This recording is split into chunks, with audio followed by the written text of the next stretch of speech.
सभा की कार्यवाही प्रारंभ की जाती है। अब प्रश्नोत्तर काल होगा। अब तारांकित प्रश्न लिए जाएंगे। श्री अमरेंद्र प्रताप सिंह, पूरा पूछिए। अमरेंद्र बाबू बैठ जाइए, भाषण दे चुके आप, हो गया बजट पे। आज बजट पर ही भाषण है। अमरेंद्र बाबू पूरा पूछिए। बैठ जाइए, बैठ जाइए, बैठ जाइए। महबूब साहब, कोई पोस्टर की अनुमति नहीं है। पोस्टर ले लिया जाए। पोस्टर हटाइए, पोस्टर हटाइए, हटा लीजिए, हटा लीजिए, दे दीजिए महबूब साहब।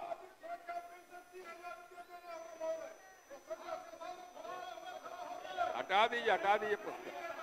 बैठ जाइए, बैठ जाइए अपने स्थान पे। बैठ जाइए, बैठ जाइए, बैठ जाइए, बैठ जाइए महबूब साहब, बैठ जाइए, बैठ जाइए ना। बोल चुके ना आप। बजट पे भाषण तो कल हुआ ही है ना, आज भी होने वाला। बैठ जाइए, बैठ जाइए। बैठिएगा तब ना होगा। अपने बेल में कही गई कोई बात प्रोसीडिंग में नहीं जाने वाली है। बैठ जाइए, अपने स्थान पे जाइए। प्रश्नोत्तर काल चलने दीजिए। आप क्या चाहते हैं? गोपाल रविदास का क्वेश्चन नहीं हो? गोपाल रविदास जी का क्वेश्चन नहीं होने देना चाहते हैं? झगड़ा है आपकी पार्टी के अंदर? आपकी पार्टी में आपस में झगड़ा है क्या? गोपाल जी का क्वेश्चन समाप्त करना चाहते हैं? आप जान लीजिए, अभी जो 1 से 10 नंबर तक क्वेश्चन है, उसमें 7 क्वेश्चन विरोधी दल के लोगों का है। आप क्यों उनके क्वेश्चन को बाधित करना चाहते हैं? अपने स्थान पे जाइए। अपने आपके दल के भी गोपाल रविदास जी का क्वेश्चन है। आप क्यों उनके क्वेश्चन को बाधित करना चाहते हैं? बैठ जाइए, बैठ जाइए, बैठ जाइए। अमरेंद्र बाबू पूरे पूछिए। बैठ जाइए, बैठ जाइए। यहां से कोई भाषण होता है क्या? अपने स्थान पे जाइए, अपने स्थान पे जाइए, पूछिए। महोदय, महोदय, उत्तर अस्वीकारात्मक है। मैं उससे सहमत नहीं हूं। महोदय, प्रश्न पूछने का मूल उद्देश्य मेरा यही है कि 15 नवंबर से जनवरी मध्य तक पैक्सों और व्यापार मंडलों के द्वारा किसानों से धान की खरीदारी 1/3 हुई, तो करीब 25 दिनों में लक्ष्य कैसे और कहां से पूरा कर लिया? इसके पीछे का सच जानने का क्या माननीय मंत्री प्रयत्न किया है? एक बोल देते हैं। और भी क्या सही है कि लक्ष्य पूरा बिचौलियों और मिलर से धान खरीद कर पूरा किया जाता है? एमएसपी का पैसा किसानों के जेब में जाने के बजाय बिचौलियों और मिलरों के जेब में जाता है, ये सही है? ये सच जानने का प्रयत्न किया है? बैठ जाइए, गला बच जाएगा आपका। बैठ जाइए ना, हमको आपके गला की चिंता लगी रहती है। बैठ जाइए। महोदय, माननीय मंत्री, खंड का उत्तर अस्वीकारात्मक है। वस्तुतः यह है कि खरीफ विपणन मौसम 24-25 के अंतर्गत धान की प्राप्ति हेतु निर्धारित लक्ष्य 45 लाख मीट्रिक टन के विरुद्ध निर्धारित अंतिम तिथि 15/2/2025 तक 6,732 क्रय केंद्रों, पैक्स, व्यापार मंडलों के माध्यम से 4,63,000 किसानों से 39,23,000 मीट्रिक टन धान की प्राप्ति की गई है, जो निर्धारित लक्ष्य का 87.17% है। एक और पूछिए। 2 पूछ चुके आप। हाँ, जब किसानों का किसान अपना धान लेकर के आता है, उस समय ये खरीदारी होती नहीं। जब किसानों का धान बिक जाता है औने पौने दाम में, तो खरीदारी शुरू होती है। महोदय, मैंने कहा अभी भी उत्तर माननीय मंत्री ने नहीं दिया। पूरा पूछिए। पूरक मेरा यही है कि उसके पीछे का सच बताएं, और नहीं मालूम है तो जानने का प्रयत्न करेंगे। बैठिए माननीय मंत्री। महोदय, कुछ इस बार प्रसन्नता हो रही है। पिछले वित्तीय वर्ष महोदय 66% हुआ था। हमारे माननीय मुख्यमंत्री नीतीश कुमार जी की अगुवाई में चालू वित्तीय वर्ष में हम लोगों ने महोदय 87% धान के प्राप्ति करने का लक्ष्य प्राप्त किया है। ये नीतीश कुमार की सरकार किसानों की सरकार है, गरीबों की सरकार जाकर के है। और माननीय मुख्यमंत्री जी के द्वारा लगातार हम सबों के नेतृत्व में मतलब जो आज किसानों को 48 घंटे के अंदर महोदय 48 घंटे में 4,63,000 किसानों के खाते में राशि भेजने का काम किया गया है। कोई उनका सवाल और है तो निश्चित तौर पर सरकार विचार करेगी। तारकिशोर जी। महोदय, यह बात सही है कि माननीय मंत्री जी ने जो बातें कही है कि सरकार की मंशा किसानों के धान खरीद के प्रति पूरी ईमानदारी है, लेकिन महोदय वस्तुतः तथ्य यह है कि हम माननीय मंत्री जी से आपके माध्यम से जानना चाहेंगे कि सिर्फ आंकड़ों के आधार पर आप ये धारणा नहीं बनाएं कि किसानों के धान की खरीदारी हो चुकी है। कटिहार सहित पूरे राज्य में अतिरिक्त राशि पैक्स के द्वारा वसूल की जा रही है। क्या माननीय मंत्री इस तरह की चीजों को रोक लगाकर प्रत्येक जिलों में आप बड़ी अधिकारी से जांच करा के स्पष्ट तौर पर देखें कि जो किसान है जो धान बेचना चाहता है उसका धान पैक्स तक पहुंच पाया क्या? पहुंचा तो उसको जो उचित राशि सरकार के द्वारा दी जाती है दी गई क्या? यही जानना चाहते। माननीय मंत्री महोदय, माननीय सदस्य तारकिशोर जो सवाल उठाया है कि बताने स्पेसिफिक कहां गड़बड़ी हुई है, हम निश्चित तौर पर 1 हफ्ते के अंदर में जांच कराकर वैसे पदाधिकारियों के खिलाफ कठोर कार्रवाई करने का काम करेंगे। श्री गोपाल रविदास, आपके शोरगुल के कारण आपके एक मेंबर का क्वेश्चन नहीं हुआ। आप अपने स्थान पे बैठ जाइए, अपने स्थान पे चले जाइए। आपके एक मेंबर का क्वेश्चन नहीं हुआ, आपका झगड़ा उससे है। गोपाल रविदास से झगड़ा आपका है। आप नेता हैं, अपने पार्टी के दल के नेता हैं और अपने मेंबर का क्वेश्चन मार रहे हैं। आप बैठ जाइए अपने स्थान पे। श्री प्रमोद कुमार सिन्हा,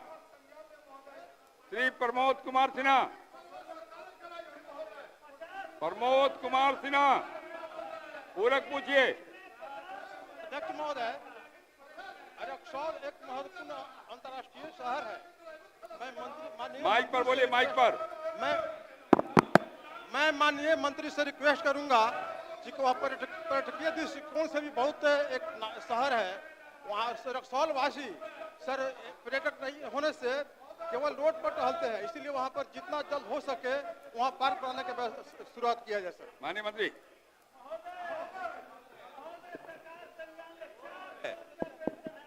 जो माननीय सदस्य की चिंता है वही सरकार की भी चिंता है और इसके लिए जमीन मांगा गया है अंचलाधिकारी से।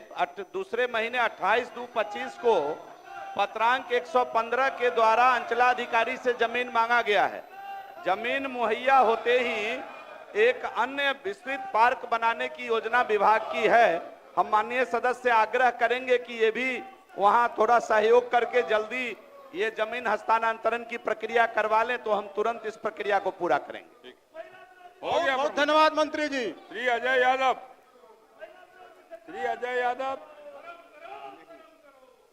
श्री विजय कुमार सिंह और डब्ल्यू सिंह, ये अभी विपक्षी विधायक का क्वेश्चन रोकवा रहे हैं। आप बोलिए। पूछता हूँ। पूरक पूछिए विजय जी। माननीय अध्यक्ष महोदय, सरकार ने स्वीकार किया है कि पिछले 6 वर्ष में कभी भी राजस्व संग्रह लक्ष्य के अनुरूप नहीं हुआ है। मैं माननीय मंत्री जी से यह जानना चाहता हूं कि क्या लक्ष्य का अनुरूप राजस्व की वसूली नहीं किए जाने के कारणों का पता लगाया गया है और उसके द्वारा कराए गए उपायों का क्या किया गया है? माननीय मंत्री।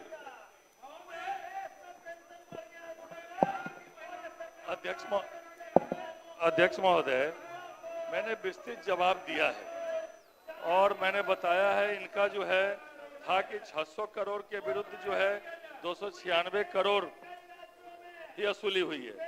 इसमें जो आंशिक अध्यक्ष मैंने बताया अध्यक्ष महोदय 312 करोड़ की वसूली हुई है अध्यक्ष महोदय, और 2 माह भी बाकी भी है। अभी 1 माह ये पूरा अभी प्रगति रिपोर्ट और लगातार विभाग कार्रवाई कर रही है अध्यक्ष महोदय। नीचे जो राजस्व कर्मचारी स्तर पर जो है हल्का वाइज जो है कैंप लगाया जा रहा है और रैयतों को बकाया लगान भुगतान हेतु प्रेरित करने के लिए समाज सभी जमाबंदियों में अंतिम लगान का विवरण दर्ज किए जा रही है। मतलब हम लोग लगातार जो है विभाग प्रयास में है अध्यक्ष महोदय कि हम लोग जो है लक्ष्य निर्धारित कर लें और प्रयास करेंगे कि निश्चित रूप से लक्ष्य का जो है बैठ जाइए, जो लक्ष्य है उसको प्राप्त कर लिया जाए। अभी सदन चलने वाला 28 मार्च तक चलने वाला है, बैठ जाइए। माननीय अध्यक्ष महोदय, मैं माननीय मंत्री जी से मैं ये जानना चाहता हूं कि ऑनलाइन और ऑफलाइन दोनों तरह से राजस्व की वसूली करना चाहती है कि नहीं, क्योंकि माननीय अभी मंत्री। तक जितना जमाबंदी है वो ऑनलाइन नहीं हो पाया है, उसके चलते बहुत सारी परेशानियां हो रही हैं। दूसरा है, इधर मेरा एक और पूरक है। अपने स्थान पे माननीय मंत्री, अभी तक जागरूकता के लिए एक मिनट महोदय, अध्यक्ष महोदय, माननीय सदस्यगण कह रहे हैं कि मुख्यमंत्री जी बैठे हैं, हम लोगों की बातों का संज्ञान ये खड़े क्यों हैं? वही कह रहे हैं ना कि महोदय इस सदन में किन बातों का संज्ञान लिया जाएगा और किन का नहीं लिया जाएगा, ये आपके नियमावली में दर्ज है। तो ये अपनी बातों को नियमानुसार आपकी इजाजत से उठाएंगे तो सरकार संज्ञान लेगी। बिल्कुल। वैसे सदन के नियम के विपरीत सरकार भी कैसे संज्ञान में ले? नहीं, बैठ जाइए, बैठ जाइए, बैठ जाइए। अरे इतना बढ़िया बात कहा उन्होंने, बैठ जाइए, बैठ जाइए, आपके खड़े होने से नहीं होगा। अरे बैठिए साहब। विजय जी। माननीय अध्यक्ष महोदय, अभी तक राज्य में कितने कैंप लगाए विजय जी, गए आप हैं? विजय जी, बोल रहे हैं तो ये सुनाई नहीं पड़ता है। अगर आपको कोई समस्या है तो आप लिख करके देना दीजिए हमको, बैठ जाइए, हम उसको देखेंगे। जाके चलिए, बैठिए, चलिए, आप आप बैठ जाइए। सब करिए, काहे के लिए खड़े हैं? अरे हो गया भाई, बैठिए, बैठिए, बैठ जाइए।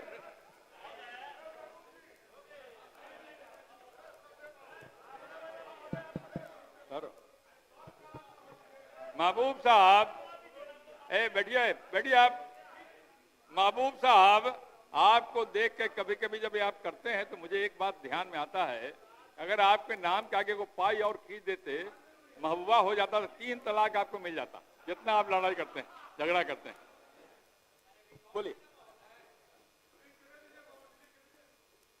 बोलिए। अध्यक्ष महोदय, मैं माननीय मंत्री जी से बस इतना जानना चाहता हूं कि अभी तक पूरे राज्य में कितने जगह कैंप लगाकर किसानों के जागरूकता के लिए इसमें अभियान चलाया गया है। दूसरा है कि पूरे राज्य भर में हर पंचायत में पंचायत सरकार भवन बना हुआ है या निर्माण हो रहा है, लेकिन एक भी कर्मचारी आपका पंचायत सरकार भवन में उपलब्ध नहीं रहता है, वो सीधा ब्लॉक अंचल में मौजूद रहता है। इसके चलते भी बहुत ज्यादा परेशानी और राजस्व की हानि हो रहा है। इस पे भी हम चाहेंगे कि माननीय मंत्री जी इस पे अपना स्पष्ट करें जवाब। अध्यक्ष महोदय, जो माननीय सदस्य का प्रश्न है वो भू लगान के लक्ष्य की प्राप्ति के संबंध में है और मैंने विस्तृत जवाब दिया है कि भू लगान जमा करने की कार्रवाई ज्यादा से ज्यादा सभी सीएससी सेंटर पर, अध्यक्ष महोदय, सभी सीएससी सेंटर की सुविधा देते हुए इसे अधिकृत किया गया है और ज्यादा से ज्यादा लगान आए उसके लिए राजस्व कर्मचारी स्तर पर हल्कावार जो है कैंप लगाया जा रहा है कि सभी जगह ज्यादा से ज्यादा राजस्व आए और उसका लक्ष्य का निर्धारण, जो माननीय मंत्री जी ने, माननीय सदस्य ने कहा कि हल्का कर्मचारी, आप कभी कभी अपने को विधायक मान लेते हैं। ठीक है अध्यक्ष महोदय, समय लगेगा एक आध दिन, जी थोड़ा समय लगेगा, नहीं कोई बात नहीं। तो माननीय सदस्य ने जो कहा है कि पंचायत सरकार भवन पर जो है हल्का कर्मचारी नहीं रहते, तो अध्यक्ष महोदय उसके लिए हम लोग देख रहे हैं कुछ कर्मचारियों की, इसमें इस प्रश्न में नहीं है लेकिन यह जो है आम जनता का प्रश्न है, तो इसका हम लोग देख रहे, कुछ कर्मचारियों की बहाली भी पिछले दिनों हुई थी और भी बहाली हम लोग कर रहे हैं। तो पंचायत स्तर पर प्रत्येक पंचायतों में अभी जितने कर्मचारी होने चाहिए उतने कर्मचारी नहीं है, लेकिन जहां जहां कर्मचारी हैं उनको निर्देशित किया गया है कि जहां उनका कार्यालय है, जहां उसका स्थल है, उस पर निश्चित रूप से वो रहें, और एक अभियान चलाकर जिला पदाधिकारी को निर्देशित भी किया जाएगा कि जहां जहां हल्का कर्मचारी का स्थल है उस स्थल पर निश्चित रूप से वो बैठे और आम जनता को वहां उनकी सुविधा मिले, न कि हल्का कर्मचारी से हल्का एरिया से दूर वहां बैठे। तो निश्चित रूप से सदस्य की जो चिंता है उसको हम लोग कर रहे हैं। श्री विजय माननीय सिंह, माननीय अध्यक्ष श्री महोदय, विजय- हो गया आपका, 3 हो गया, बैठ जाइए अपनी, हो गया आपका। श्री विजय सिंह, माननीय मंत्री पशु राजस्व भूमि सुधार विभाग, विजय जी का।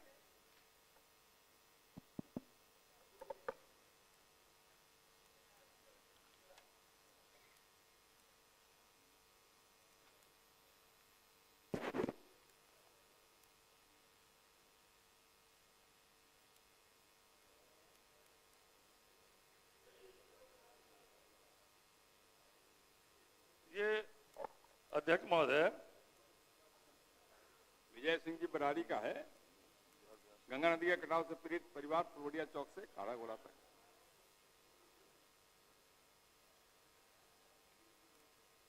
पीड़ित परिवारों को बसाने के लिए भूमि अधिग्रहण के संबंध में।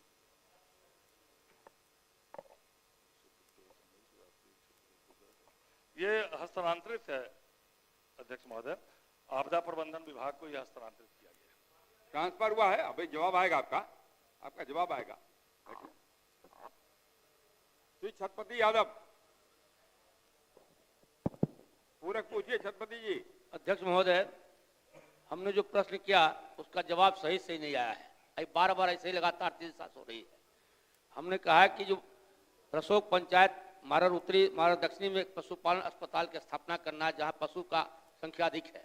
इन्होंने उत्तर में लिखते हैं कि स्वीकारात्मक अब वस्तुस्थिति बता रहे हैं कि गणना के हिसाब से 3,987 और 4,591 पशु का बता रहे हैं संख्या, और ये बता रहे हैं कि 4 अस्पताल के बारे में जिक्र किए हैं कि 4 पशु चिकित्सालय, अनुमंडलीय पशु चिकित्सालय खगड़िया, प्रथम वर्गीय चिकित्सालय ननकू मंडल टोला। यहाँ कोई, अध्यक्ष जी थोड़ा सुना जाए, यहाँ कोई अस्पताल का भवन आज तक नहीं है। इसका मांग भी किया है लगातार 3 साल से। सरकार का गोल मटल सरकारी अधिकारी रिपोर्ट देते हैं। ये पंचायत की दूरी नगर पंचायत में पड़ता है खगड़िया पशुपालन अस्पताल से, वहाँ जाने में काफी कठिनाई होती है सड़क व्यवस्था में। पूरक पूछिए। इसलिए हम चाहते हैं कि सरकार कब तक ये रसोग पंचायत में अस्पताल स्थापना करना चाहती है या नहीं चाहती है, नहीं चाहती है तो क्यों नहीं चाहती है? माननीय मंत्री। माननीय अध्यक्ष जी, उत्तर असकारात्मक है।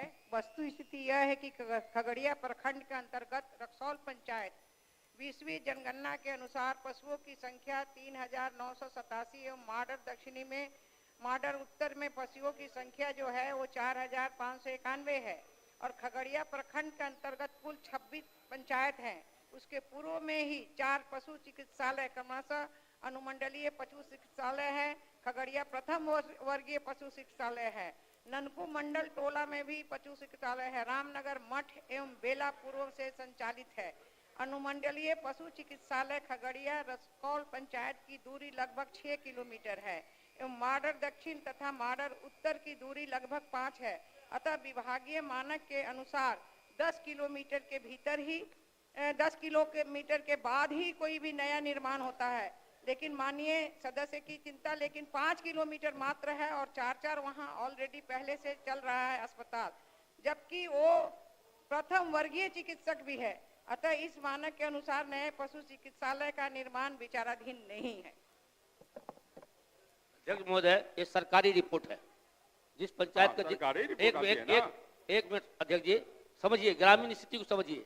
जहां से दूरी बता रहे वहां से 11 किलोमीटर पड़ता है अंतिम छोर से, और जब ननकू मंडल टोला वहां से 20 किलोमीटर पड़ता है, रामनगर मठ वहां से 25 किलोमीटर पड़ता है, और जो नगर का अस्पताल बता रहे हैं वहां से 9 किलोमीटर पड़ता है। अब वर्तमान स्थिति में 20वीं जनगणना बता रहे हैं। आज जो हमारे बिहार में किसान और पशुपालक परिवार संख्या है, अगर सरकार विचार नहीं करेगी ये सरकार, तो पशुपालक हालत क्या होगी? इसका अनुरोध करते हैं इसको विचार किया जाए।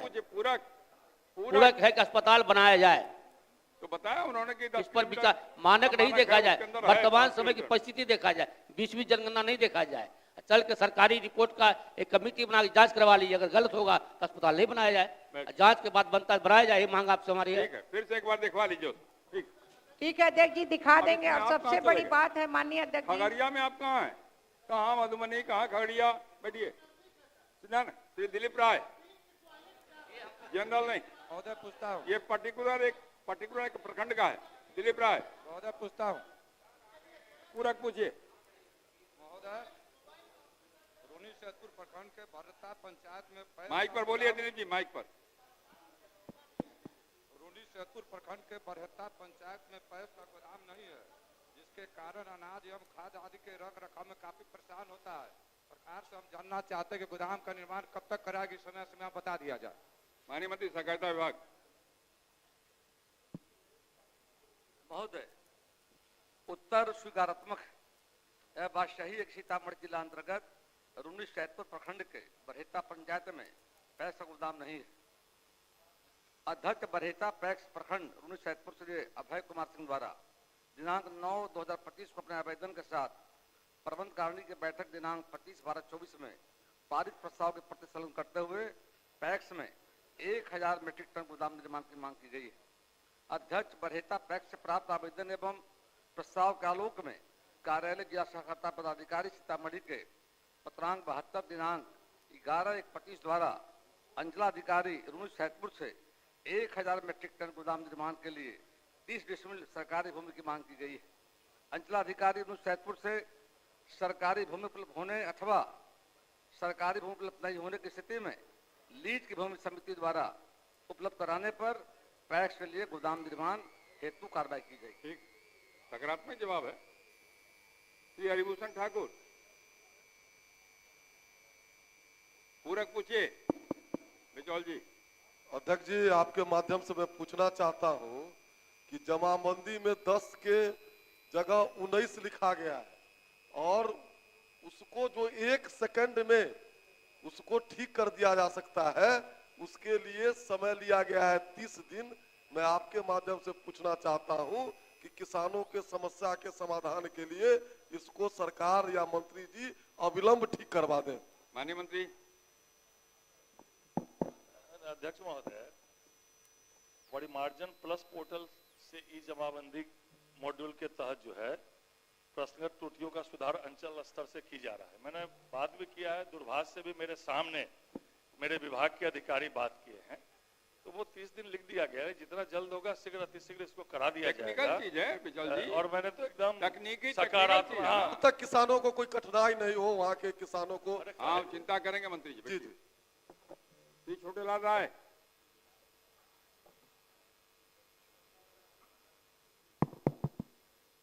क्या हुआ? पूरक पूछिए। बहुत बड़ा ये सीसी कैमरा लगाने का बात है। पूरक पूछिए माइक पर। आवाजें नहीं आ रही। अरे आवाज आ रही, हमको आ रही, आपको नहीं आ रही। सर यही पूछ रहे हैं कि वहाँ परसा बाजार में सीसी कैमरा लगाना है, अब कब तक लग जाएगा यही जानना चाहते। माननीय मंत्री। अध्यक्ष महोदय, मैंने जवाब स्पष्ट दिया है कि 9/1/25 को सीसीटीवी कैमरा लगाने का प्रस्ताव जो है नगर पंचायत बरसा बाजार के सामान्य बोर्ड के द्वारा पारित कर दी गई है। तो सीसीटीवी क्रय करने का जो निविदा की प्रक्रिया है वो प्रक्रियाधीन है। प्रक्रिया पूर्ण होते ही इसको हम लगा देंगे। आप एकदम निश्चिंत रहिए कि 90 दिन के अंदर वहां सीसीटीवी फंक्शनल हो जाएगा। श्री अजीत शर्मा। उत्तर मिला है सर अध्यक्ष महोदय। पूरक पूछिए। माननीय मंत्री को मैं चुनौती देता हूं, उनका जो जवाब है वहां न सिर्फ सड़क का माइक मेंटेनेंस पर आ जाइए। वहां न सिर्फ सड़क का मेंटेनेंस नहीं किया जा रहा, बल्कि जिन और अवयव नाला लाइट आदि की बात कही गई है उनका भी मेंटेनेंस नहीं हो रहा है।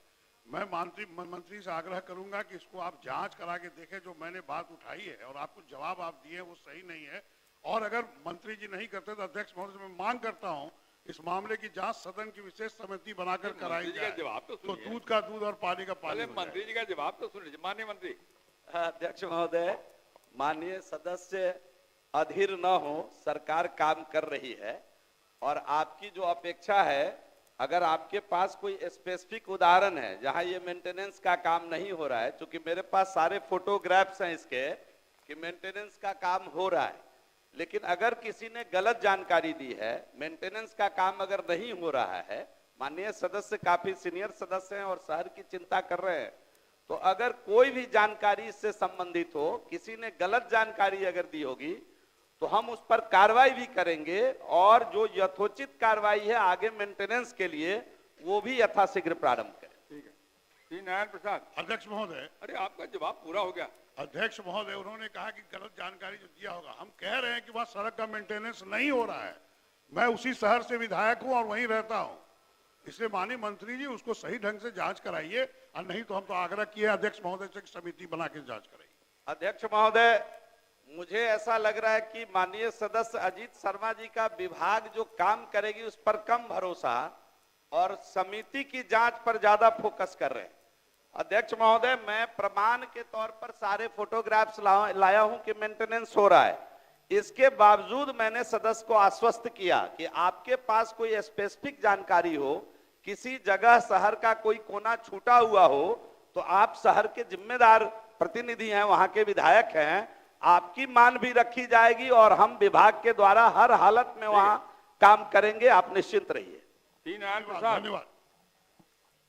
पूरक पूछिए।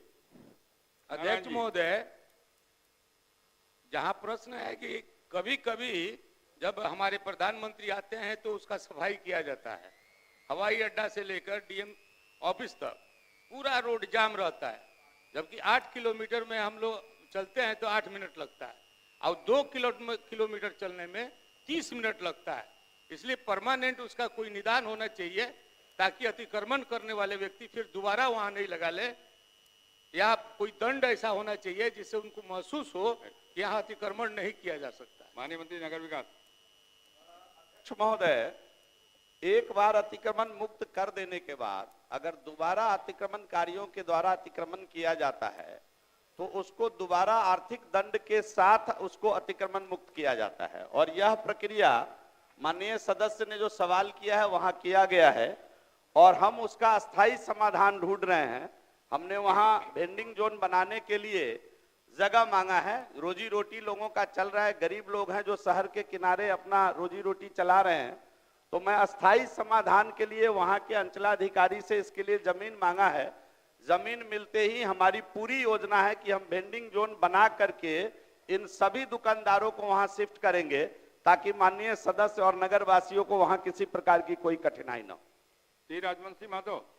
अध्यक्ष महोदय, मेरा कहना है कि जब मिलेगा जमीन तब आप उसको मुक्त कराइएगा, तब तक हम लोगों को आने जाने में घर से और जिला में जाने के लिए हम लोग को आधा घंटा बेसी समय लगता है। इसलिए अस्थायी निदान करने के लिए अभी कोई ट्रैफिक नियम के तहत वो कब्जा नहीं हो, इसकी व्यवस्था क्या माननीय मंत्री जी करा सकते हैं? अस्थायी निदान तो कर रहे हो, निदान तो वही है। नहीं, अभी जो अतिक्रमण हो जाता है और उसको जो है सो छोड़ दिया जाता है। अप्रैल में हुआ था, अतिक्रमण मुक्त किया गया था, आसानी से हम लोग 5 मिनट में चले जाते थे, लेकिन फिर अप्रैल के बाद कोई ऐसा काम नहीं किया गया कि अतिक्रमण हटे। बैठ जाइए। माननीय मंत्री। अध्यक्ष महोदय, मैंने स्पष्ट रूप से माननीय सदस्य से कहा कि हम अस्थायी निदान वहां ढूंढ रहे हैं। माननीय सदस्य ने जो कहा तत्काल के लिए, तो अस्थायी उपाय ढूंढ रहे हैं। अगर इससे संबंधित कोई सुझाव उनके पास हो तो विभाग को बताएं, हम उस पर काम करेंगे। नहीं, तत्काल एक इंस्ट्रक्शन दे दीजिए कि मैं तो उसको करवा रहा हूं, ड्राइव चलाएं, करवा रहा हूं, का भी आदेश रहता है, और अस्थायी के लिए प्रयास जरूर करिए। श्री राजवंशी महतो। श्री राजवंशी महतो।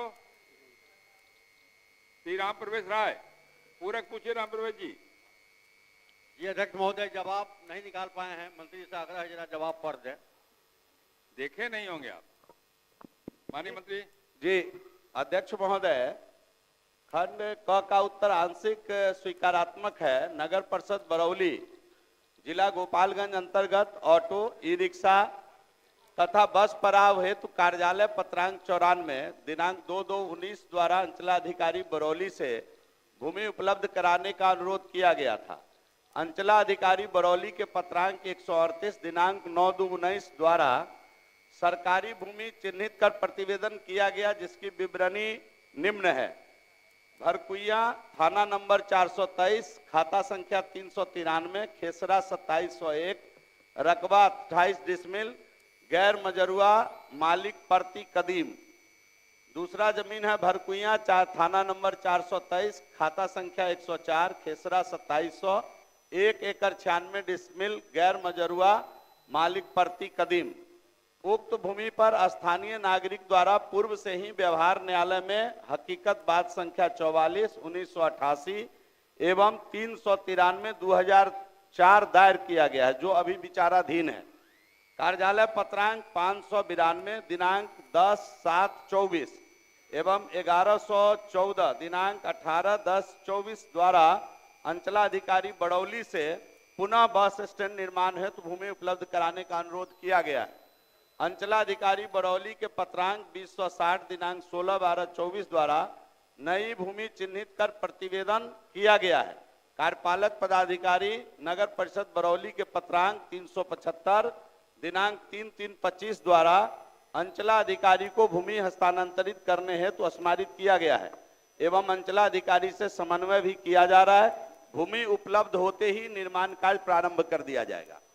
बोलिए। अध्यक्ष महोदय, मैं माननीय मंत्री से जानना चाहता हूं कि कितने वर्षों से वहां बस स्टैंड और टैक्सी स्टैंड के नाम पर निविदा निकाली जाती है, डाक किया जाता है। अभी तक बरौली नगर परिषद में ई रिक्शा और बस स्टैंड के नाम पर कितने राजस्व की, कितने रुपए राजस्व की वसूली हुई है और पूरा सड़क जाम रहता है, पूरा शहर जाम रहता है और अभी तक बस स्टैंड की, टैक्सी स्टैंड की कोई व्यवस्था नहीं हुई है। जरा माननीय मंत्री जी बताएं कि कितने वर्षों से वहां डाक की व्यवस्था है, कितना राजस्व सरकार को अभी तक प्राप्त हुआ है और अभी तक बस स्टैंड, टैक्सी स्टैंड क्यों नहीं बनाया गया है? राम प्रवेश जी, आप तो पुराने आदमी हैं, कई बार जीते हैं वहां से। माननीय मंत्री ने तो बड़ा साफ कहा है कि जो भूमि पहले लिया गया था उसमें कोर्ट में केस हो गया, अभी विचाराधीन है, उस पर नहीं हो सकता है। डाक की व्यवस्था तो समाप्त कर दी जाए, बिना स्टैंड का डाक क्यों किया जाता है? फिर नई भूमि के लिए इन्होंने कोशिश किया तो नई भूमि के बारे में भी रिपोर्ट आ गई है। अब सीओ से कोऑर्डिनेशन हो रहा है, उसका निर्माण होगा। बाकी जो दूसरा सवाल है वो बताइए। राजस्व की बात कर रहे हैं। राजस्व के लिए सर इसमें इन्होंने सवाल किया नहीं है, राजस्व अलग विषय है और बस स्टैंड बनाने की बात सवाल कर लीजिए तो अलग से सवाल जब राजस्व का लाएंगे तो विभाग उसकी भी जानकारी देगा। समय तो बताइए कि वहाँ पर टैक्सी स्टैंड, बस स्टैंड की व्यवस्था कब तक करा देंगे? पूरा बाजार जाम रहता है, शहर जाम रहता है। अध्यक्ष महोदय, अध्यक्ष महोदय, माननीय रामप्रवेश जी, अध्यक्ष महोदय, एक मिनट, रामप्रवेश जी बैठिएगा तो जवाब देंगे। हाँ अध्यक्ष महोदय, माननीय सदस्य, मैंने विस्तार से जवाब दिया है। माननीय सदस्य वहां अंचलाधिकारी से थोड़ा कोऑर्डिनेट करके जितना जल्दी जमीन हस्तांतरित कर देंगे, विभाग तैयार है। पैसे की माननीय मुख्यमंत्री जी के नेतृत्व में कोई कमी नहीं है इस विभाग के अंदर। हम यथाशीघ्र इस काम को करा देंगे। अगर इसी वित्तीय वर्ष में ही करा दें तो हम इसी वित्तीय वर्ष में निविदा की प्रक्रिया करके उसको स्टार्ट करा, जल्दी करा दीजिए। ठीक है बैठिए। हम करा देंगे जमीन की। अरे जल्दी नहीं, आपको भी सहयोग करने के लिए कह रहे हैं। भूमि सुधार से कहाँ है, वे करा देंगे। आपको बताइए, हम जमीन, हमारे पॉकेट में जमीन है क्या हमारे? राम प्रवेश जी ठीक बोल रहे हैं। राम प्रवेश जी आपको केवल सामान्य विधायक को नहीं समझते हैं जीवेश जी। आप बिहार सरकार के पूर्व मंत्री रहे हैं, कई बार वहां से विधायक रहे हैं, प्रभावशाली आदमी अब हैं। आप भी अपना सहयोग करिए ताकि आपका काम जल्दी हो जाए, ये कह रहे हैं। श्री मनोहर प्रसाद सिंह, श्री मनोहर प्रसाद सिंह, पूरे पूछिए। मनोहर बाबू। माननीय महोदय, प्रथम खंड में बताया गया है कि यह जमीन सर्वसाधारण आम बिहार सरकार है, यह तो सही है। लेकिन दूसरे खंड में बताया गया कि उसमें वर्तमान में वह प्रति है और अतिक्रमण मुक्त है। महोदय, यह उत्तर सही नहीं है, उसमें भी मकई की फसल लगी हुई है। महोदय, इस तरह का गुमराह करने वाला उत्तर देने के लिए जिलाधिकारी के विरुद्ध कार्रवाई करने का विचार रखती है सरकार? माननीय मंत्री। अध्यक्ष महोदय, जिला समाहर्ता ने पत्रांक 373 और दिनांक 25/2/25 के अनुसार प्रतिवेदित किया है और वो सही है, स्वीकारात्मक है कि वो बिहार सरकार है, एक भूमिका के रास्ता है और रिपोर्ट में यही है कि अतिक्रमण मुक्त है। और अगर माननीय सदस्य बोल रहे हैं कि अतिक्रमण मुक्त नहीं है या अतिक्रमण, तो मैं जांच करा लेता हूँ। जांच करा निश्चित रूप से जांच कराकर जो है फलाफल से अवगत भी माननीय सदस्य को करा दूंगा। श्री कुमार कृष्ण मोहन और उदय यादव। मैं पूछता हूँ, उत्तर नहीं देख पाए महोदय, माननीय मंत्री जी से चाहेंगे। माननीय मंत्री भूमि सुधार विभाग, पंचायती राज विभाग को हस्तांतरित है अध्यक्ष महोदय। पंचायती राज में ट्रांसफर हुआ है उदय जी, आएगा अगली बार जी ठीक। श्री विजय शंकर दुबे, श्री विजय शंकर दुबे, ये आप दोनों क्या बतियाते रहते हैं? दुबे जी अजय जी हमेशा दोनों देखते हैं बतियाते रहते हैं गुट्टू को। बोलिए, पूरा पूछिए, माइक पर बोलिए दुबे जी। मैं पूछता हूं महोदय, उत्तर प्राप्त नहीं है। माननीय मंत्री सहकारिता विभाग, उत्तर पर दीजिए। महोदय, खंड 1 आंशिक रूप से सुविधात्मक पैक्सों के कार्य विविधताओं तथा तकनीकी आवश्यकताओं के दृष्टिगत पैक्सों में कुशल एवं योग्य कर्मी की नियुक्ति तथा उनके वेतन मानदेय भुगतान करने में विभाग की भूमिका की संभावना का अध्ययन करने के लिए कार्यालय पत्रांक 1263 दिनांक 23/12/24 द्वारा एक समिति का गठन किया गया है। उस समिति द्वारा सभी पहलुओं का अध्ययन का प्रस्ताव तैयार किया जा रहा है। महोदय जी, माननीय मुख्यमंत्री जी ऐसे अवैतनिक लोगों को या जिनको मानदेय नहीं मिल रहा है उनको इस वर्ष में अनेक विभागों के ऐसे कार्यरत कर्मियों के लिए या तो मानदेय का या उनको रेगुलर करने की व्यवस्था की है। मैं माननीय मंत्री जी से कहना चाहता हूं, जानना चाहते हैं, कहना चाहते हैं। आपने पीठ पत्र लिखा विभाग को कि इनको मानदेय या नियमित करने पर विचार करने के लिए उस पर कार्रवाई कुछ नहीं हुई। तो मैं आपसे पूछना चाहता हूं कि ये कर्मी प्रबंधक अवैतनिक रूप से कितने दिनों तक काम करेंगे और उन पर सरकार के द्वारा उनका काम बढ़ा भी दिया गया है। सारा ऋण का काम, कोऑपरेटिव में ऋण का काम, किसानों को ऋण देने के काम में इनका उपयोग आप करते हैं। तो मैं सरकार से जानना चाहता हूं कि इनको मानदेय या वेतन देने में आपको क्या आपत्ति है? माननीय मंत्री महोदय, समिति गठन किया गया महोदय, समिति का रिपोर्ट आ जाने के बाद सरकार विचार करेगी। महोदय महोदय महोदय,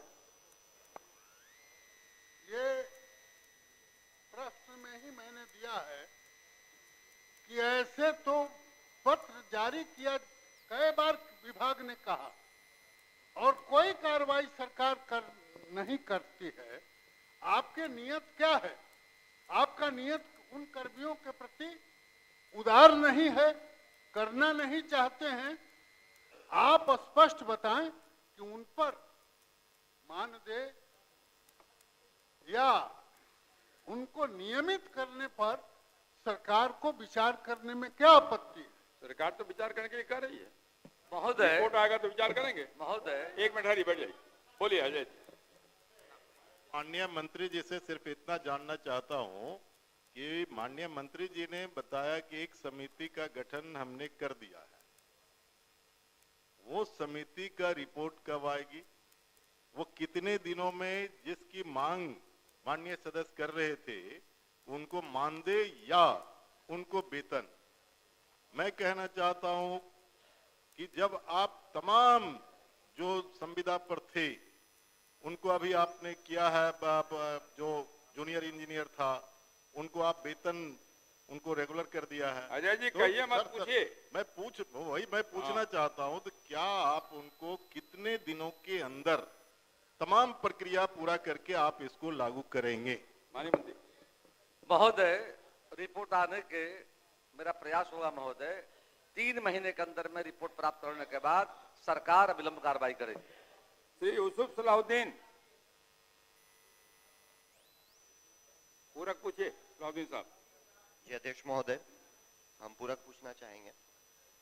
जो अन्नदाता किसान कृषि इनपुट अनुदान से वंचित रह गए थे जानकारी के अभाव में, वैसे किसानों से ऑफलाइन आवेदन लेने हेतु विभाग द्वारा एक पत्र जारी हुआ था। पत्र मेरे पास भी है, परंतु इसके बावजूद सहरसा सहित अन्य जिलों में भी कृषि विभाग के किसानों से आवेदन नहीं लिया और जवाब में कहा गया कि ऑफलाइन आवेदन पत्र कार्यालय को प्राप्त ही नहीं हुआ है, जिस कारण अनुदान संभव नहीं है। तो क्या ऑफलाइन आवेदन किसानों से लेकर सरकार वंचित किसानों को कृषि इनपुट अनुदान देने पर विचार करेगी? माननीय मंत्री महोदय, उत्तराखंड का अस्वीकारात्मक वर्ष 2024 सितंबर माह में अतिवृष्टि एवं कोसी बराज से अधिकतम जल निकासी होने के कारण बाढ़ की समस्या सहरसा जिला अंतर्गत सिमरी बख्तियारपुर मंडल के सिमरी बख्तियारपुर सलखुआ एवं महिषी प्रखंड के किसानों की खरीफ फसलों की क्षति हुई थी, जिसके प्रत्यक्ष विभागीय दिशानुसार ऑनलाइन पोर्टल पर प्रभावित कृषकों से ऑनलाइन आवेदन प्राप्त कर कृषि इनपुट अनुदान संबंधित सभी आवेदनों का ससमय निष्पादन कर दिया गया था। उक्त अवधि में कृषि इनपुट अनुदान भुगतान हेतु कोई आवेदन लंबित नहीं रहा है। सिमरी बख्तियारपुर मंडल के सिमरी बख्तियारपुर सलखुआ एवं महिषी प्रखंड में कृषि इनपुट अनुदान वितरण की स्थिति निम्न प्रकार है। प्रखंड का नाम सिमरी, कुल आवेदन 3036, लाभान्वित कृषकों की संख्या 2733 और उनकी राशि जो महोदय वितरित की गई जाकर के है वो है जाकर के 2,64,47,930 रुपया है। दूसरा सलखुआ, कुल आवेदन 8,021, लाभान्वित कृषकों की संख्या 6,972, इसकी राशि महोदय 5,87,15,615 रुपया है। तीसरा महिषी प्रखंड का नाम, कुल आवेदन 9,353, लाभान्वित कृषकों की संख्या 7,469 और 5,90,35,773 की राशि दे दी गई है। ऑनलाइन आवेदन समय पर जमा नहीं कर पाने वाले वंचित कृषकों द्वारा इनपुट अनुदान हेतु कोई ऑफलाइन आवेदन पत्र कार्यालय को प्राप्त नहीं हुआ है, जिस कारण पुनः अनुदान संभव नहीं है। अध्यक्ष महोदय, जिन्होंने ऑनलाइन जमा किया उनका तो भुगतान हो गया है, लेकिन हमारे पास वो चिट्ठी भी है, 18 नवंबर की चिट्ठी है, जिसमें यह लिखा गया था, विभाग द्वारा जारी किया गया था कि जिनका ऑनलाइन छूट गया है वो ऑफलाइन भी जमा कर सकता है। तो ऑफलाइन दिया नहीं ना, ये तो मंत्री जवाब दे रहे हैं। वो चिट्ठी कि जो छूट गए, जवाब में अंतिम पंक्ति देखिए आप, यही कहा है कि अनुदान हेतु कोई ऑफलाइन आवेदन पत्र कार्यालय को प्राप्त नहीं हुआ, यही तो कह रहे हैं। विभाग कह रही है कि ऐसा कोई पत्र नहीं जारी किया गया था, लेकिन एक नहीं, विभाग ये नहीं कर रही, विभाग कह रही है कि ऑनलाइन आवेदन समय पर जमा नहीं कर पाने वाले वंचित कृषकों द्वारा इनपुट अनुदान हेतु कोई ऑफलाइन आवेदन पत्र कार्यालय को प्राप्त नहीं हुआ है। मैंने कोई आवेदन ही नहीं आया तो कैसे पेमेंट करेंगे? बैठ जाइए, बैठ जाइए। हम माननीय मंत्री जी से पूछना चाहेंगे कि क्या कुछ ऐसा एक्सटेंशन मिल सकता है अगर जिनका छूट गया है, क्योंकि काफी सब दिखवा लेते हैं महोदय, दिखवा लेंगे, संभव होगा विचार निश्चित तौर पर सरकार विचार करेगी। धन्यवाद। नहीं, सदन का सवाल पर्टिकुलर इलाके के लिए है, जनरल नहीं, जनरल नहीं। श्री अमरेंद्र कुमार पांडे, राजस्त्रीय सवाल नहीं किया, पूरक पूछिए पांडे जी।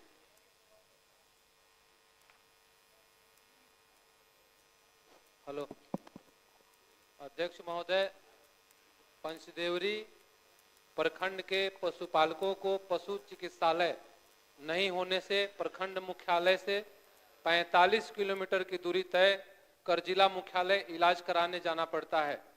कभी कभी तो साधन उपलब्ध नहीं होने से पशु घर पर ही मर जाते हैं।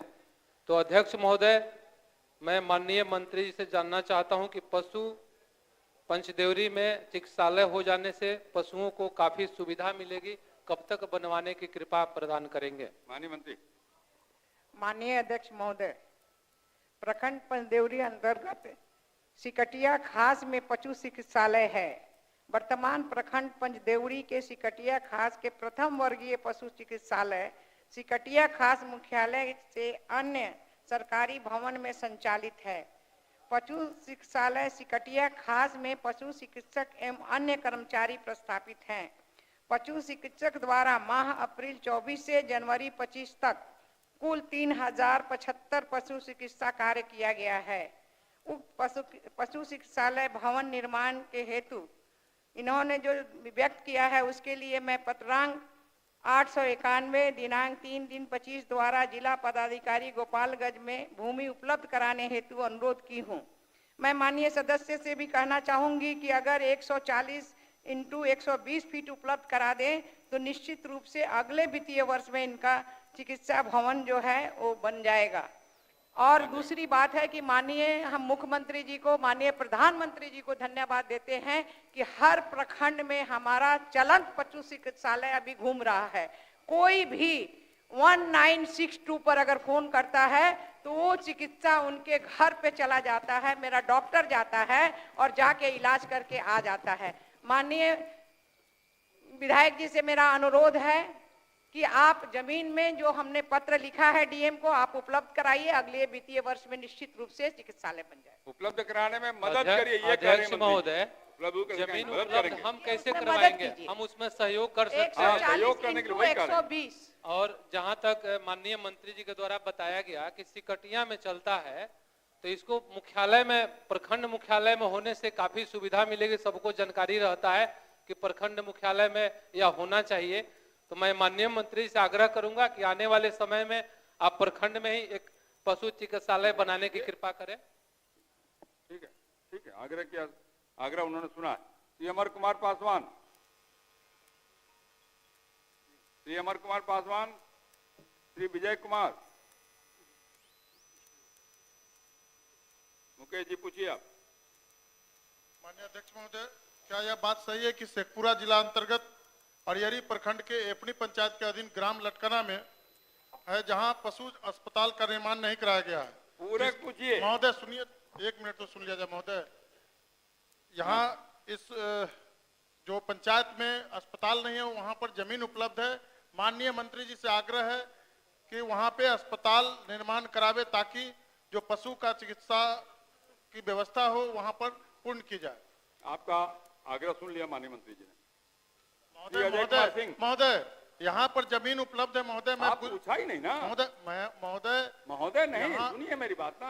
मैं पूछता हूँ महोदय, मैं पूछता हूँ महोदय कि यहाँ पर जमीन उपलब्ध है, क्या सरकार अस्पताल का निर्माण कराना चाहती है या नहीं? हाँ, ये हुआ। बोलिए मंत्री। माननीय अध्यक्ष जी, वस्तु स्थिति यह है कि शेखपुरा जिला अंतर्गत अरियरी प्रखंड में कुल 10 पंचायत है जिसमें 3 पशु चिकित्सालय पूर्व से स्थापित है। यहाँ प्रथम वर्गीय पशु चिकित्सालय अरियरी, प्रथम वर्गीय पशु चिकित्सालय करकी तथा प्रथम वर्गीय चिकित्सालय स बहाना में है। सबसे निकटतम जो पशु चिकित्सालय है वो स बहाना में गांव लटकाना की दूरी मात्र 2.5 किलोमीटर है और ग्राम लटकाना में कुल पशु की संख्या लगभग 500 के आसपास है। विभागीय द्वारा निर्धारित मानक के अनुसार वर्तमान में ग्राम लटकाना में नए पशु चिकित्सालय खोले जाने का कोई भी प्रस्ताव विचाराधीन नहीं है। महोदय, अगर वहां पर जमीन उपलब्ध है महोदय तो निर्माण करा दिया जाता तो अच्छा होता, चूंकि वहां पे काफी दूरी तय कर करके जिला मुख्यालय में जाना पड़ता है इलाज कराने के लिए।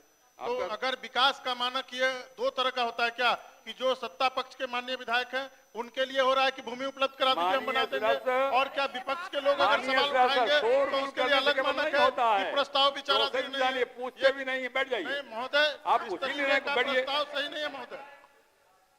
अजय कुमार सिंह। माननीय अध्यक्ष महोदय, पूरक पूछिए।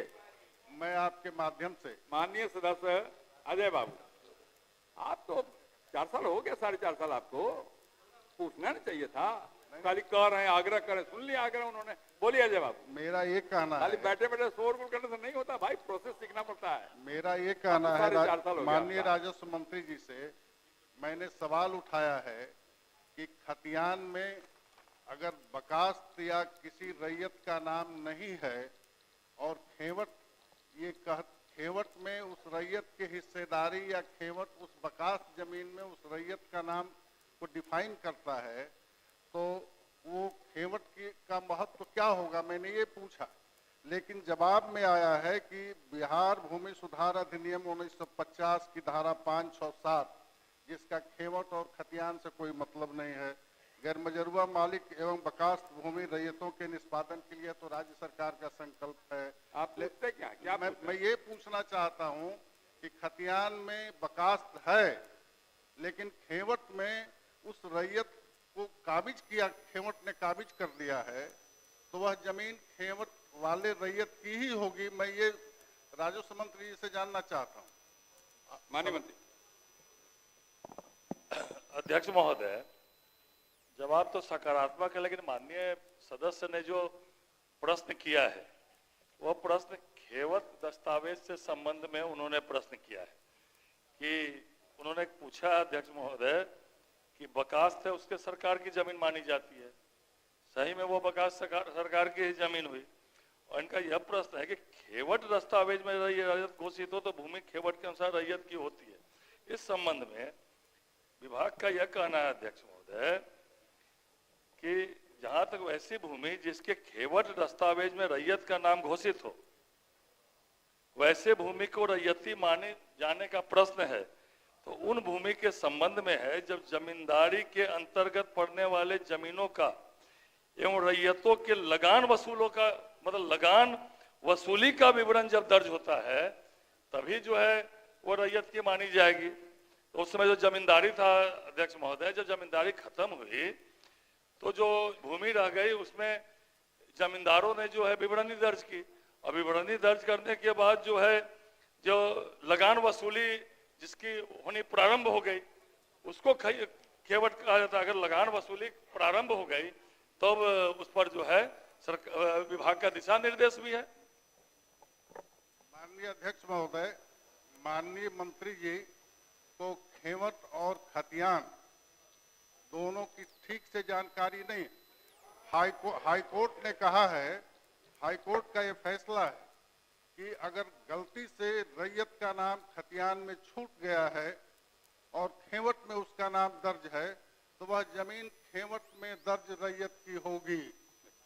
माननीय मंत्री जी, और इसमें माननीय अध्यक्ष महोदय, इसमें जो बिहार भूमि सुधार अधिनियम 50 की धारा 5, 6, 7 का कोई मतलब खेवट से नहीं है। और गैर मजरूआ मालिक और बकास्त भूमि में जो संकल्प है, यह जो है सो बकास्त जमीन अगर मध्यवर्ती की रसीद कट गई है तो मध्यवर्ती का जो वारिस है वह उसका रैयत होगा। ठीक है बेटे, मैं ये कह रहा हूं कि खेवट में रैयत दर्ज है, तो माननीय मंत्री जी आप खतियान और खेवट दोनों को समझने की कोशिश कीजिए और विभाग को इस पर जो निर्देश दीजिए। माननीय मंत्री जी, मेरा आग्रह होगा कि एक बार माननीय सदस्य को बुला लीजिए विभाग में और वहाँ एक अधिकारी को भी बिठा लीजिए।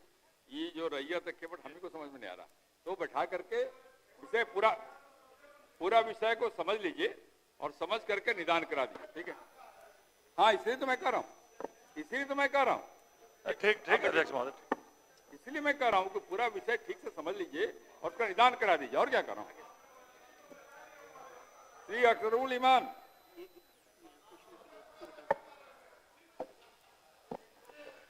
सूर्यकांत जी पूछता हूँ महोदय। हाँ, पूरक पूछिए, उत्तर नहीं देखे होंगे। उत्तर नहीं मिला है हमको सर। माननीय मंत्री। अध्यक्ष महोदय, पूर्णिया जिला अंतर्गत बैसा प्रखंड के रोटा पंचायत के वार्ड संख्या 4 में 125 घरों में जलापूर्ति की जा रही है। वार्ड संख्या 4 के शेष घरों में जलापूर्ति हेतु छूटे हुए टोला अंतर्गत एक नए योजना का प्रावधान किया गया है, जिसकी निविदा प्रक्रियाधीन है। निविदा निष्पादन उपरांत कार्य प्रारंभ कर दिया जाएगा।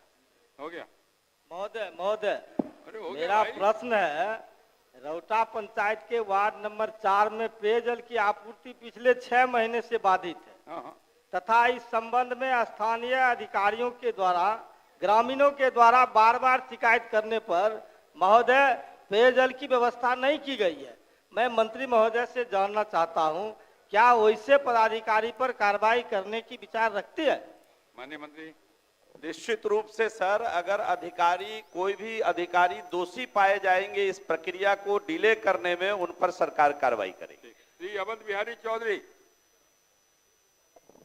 महोदय अब कहाँ भाई, पूछने वाला भी दूसरा, जवाब देने वाला भी दूसरा, अब हो गया भाई। अब अवध बिहारी बाबू को पूछने दो। अध्यक्ष महोदय, विभाग के द्वारा मेरे प्रश्न के जवाब उपलब्ध कराया गया है और ये पेयजल से संबंधित मेरा प्रश्न है। जल ही जीवन है, परंतु नल का जल प्यासों के प्यास बढ़ाने का काम कर रहा है, प्यास बुझाने का काम कर नहीं रहा है। इसलिए महोदय मैंने प्रश्न दिया है कि पूर्व से आज तक जो भी चापाकल पंचायतों में लगाए गए हैं, उसमें से बहुत सारे चापाकल बंद पड़े हुए हैं। उन चापाकल को अगर चालू करा दिया जाता है तो वहाँ पर्याप्त तरीके से जो पानी के अभाव है वो पूरा हो जाएगा, पेयजल संकट दूर हो जाएगा। परंतु जो प्रतिवेदन मुझे विभाग के द्वारा रिपोर्ट दिया गया है, मैंने अध्यक्ष महोदय स्वयं क्षेत्र में, गांवों में, पंचायतों में घूमने का काम किया और मैंने देखा कि हर जगह मैं ही आ गया घूमने का, हम सब लोग गाँव तो हर जगह लोगों ने कहा कि जो नल का जल है वो फंक्शनिंग नहीं है, कार्यरत नहीं है। चापाकल पहले से है, इसको अगर चालू करा दिया जाए तो हम लोगों के पेयजल संकट दूर हो जाएगा। परंतु ऐसा न करके जो मेरे प्रश्न के जवाब विभाग के द्वारा दिया गया है, उसमें चापाकल के अदर के जो हमें रिपोर्ट दिया गया है, यह बिल्कुल पूरे सर्वेक्षण करके नहीं दिया गया है। और जो नल के जल के संबंध में है, उसके बारे में भी मैं कहूंगा कि वह भी जो प्रतिवेदन है, रिपोर्ट है कि वह चालू है, हम इसको मानते नहीं कि यह सही रिपोर्ट है। इसलिए आपके माध्यम से मैं जानना चाहता हूं कि आप जब माननीय मुख्यमंत्री जी थे, उस जमाने में भी, उस समय में भी सदन के द्वारा घोषित किया गया था कि माननीय विधायकों के अनुशंसा पर प्रत्येक पंचायत में 5-5 चापाकल लगाए जाएंगे। परंतु वो लगाए भी गए होंगे, लेकिन आपका प्रश्न लेकिन चापाकल की आज मरम्मति पर है जी, आपका प्रश्न केवल चापाकल की मरम्मति पर। मैं तो वही तो मैं कह रहा हूँ, वही आ रहा हूँ, मैं दूसरा कुछ नहीं कह रहा। बहुत दूर चल के आ रहा है। मैं कहना चाहता हूँ कि जो रिपोर्ट है चापाकल के 2629 अदद चापाकल है, 2669 महोदय यह गलत है। और मैं आपके माध्यम से सरकार से जानना चाहता हूं कि सिवान प्रखंड में, मैं अपने ही क्षेत्र में जहां के लिए प्रश्न किया हूं, सिवान प्रखंड में, बड़हरिया प्रखंड में बंद चापाकलों की संख्या क्या है, या जो चापाकल लगे हुए हैं उसकी संख्या क्या है, यह मैं जानना चाहता हूं आपके माध्यम से सरकार से। माननीय मंत्री जी, एक बार फिर से जांच करा दीजिए। माननीय सदस्य को लगता है कि इसमें कहीं रिपोर्ट में कुछ कमी रह गई है, फिर एक बार जांच करा दीजिए। ठीक है, माननीय सदस्य सीनियर है, जैसा उनका आदेश होगा सरकार। पवन कुमार यादव हो गया। एक चीज नहीं, आपके आसन के जो आदेश है उसको मैं मानता हूं। मैं कहना चाहता हूं कि सिवान प्रखंड के एक जियाय में जलापूर्ति योजना बिल्कुल तैयार है, लेकिन वह चालू आज तक नहीं हो सका है। जांच कराएंगे तो जरा उसमें उसको भी शामिल कर लीजिए। पवन लेते हैं सर। पवन जी पूरा पूछिए। आदरणीय माननीय अध्यक्ष महोदय, खुद पशुपालक होने के नाते पशु का दर्द समझते हैं। पूरक पूछ रहे हैं सर। पूर्व पशुपालक आपके माध्यम से सुनो भाई पवन जी, माननीय मंत्री महोदया से आग्रह है। अरे पवन जी क्या बोले, पूर्व पशुपालक खुद हाँ तब खुद पशुपालक होने के नाते पशु का दर्द समझते हैं। आपके माध्यम से माननीय मंत्री महोदया से आग्रह है कि कहलगांव प्रखंड अंतर्गत ग्राम परसहडी में पशु चिकित्सालय का निर्माण होने से कहलगांव, गोराडी एवं सगौर प्रखंड के कई पंचायतों के पशु एवं पशुपालकों को काफी सुविधा होगी। ठीक है, माननीय अध्यक्ष जी, जवाब नहीं पड़ी, केवल जितना पूछा उत्तर आशुकात्मक है। वस्तु स्थिति यह है कि भागलपुर जिला के कहलगांव प्रखंड के अंतर्गत ग्राम परसडी के पशु चिकित्सालय न होकर कृत्रिम गर्भाधान केंद्र अवस्थित था, जो वर्तमान में अक्रियाशील है। भागलपुर के कहलगांव प्रखंड के कुल 29 पंचायत हैं तथा 4 पशु चिकित्सालय क्रमशः कहलगांव, मथुरापुर, धनौरा, अंतिचक से पूर्व से संचालित है। गोराडी प्रखंड में 15 पंचायत है एवं 2 पशु चिकित्सालय क्रमशः गोराडी एवं नदियावा संचालित है। ग्राम प्रशस्त डी में प्रथम वर्गीय पशु चिकित्सालय नदियावा की दूरी मात्र 5 किलोमीटर है, जहां से ग्राम प्रशस्त डी में पशुओं का चिकित्सा कार्य किया जाता है। और सुबौर प्रखंड में भी प्रथम वर्गीय पशु चिकित्सालय सुबौर पूर्व से संचालित है। वर्तमान में ग्राम प्रशस्त डी में पशु चिकित्सालय बनाने का प्रस्ताव विभाग में विचाराधीन नहीं है।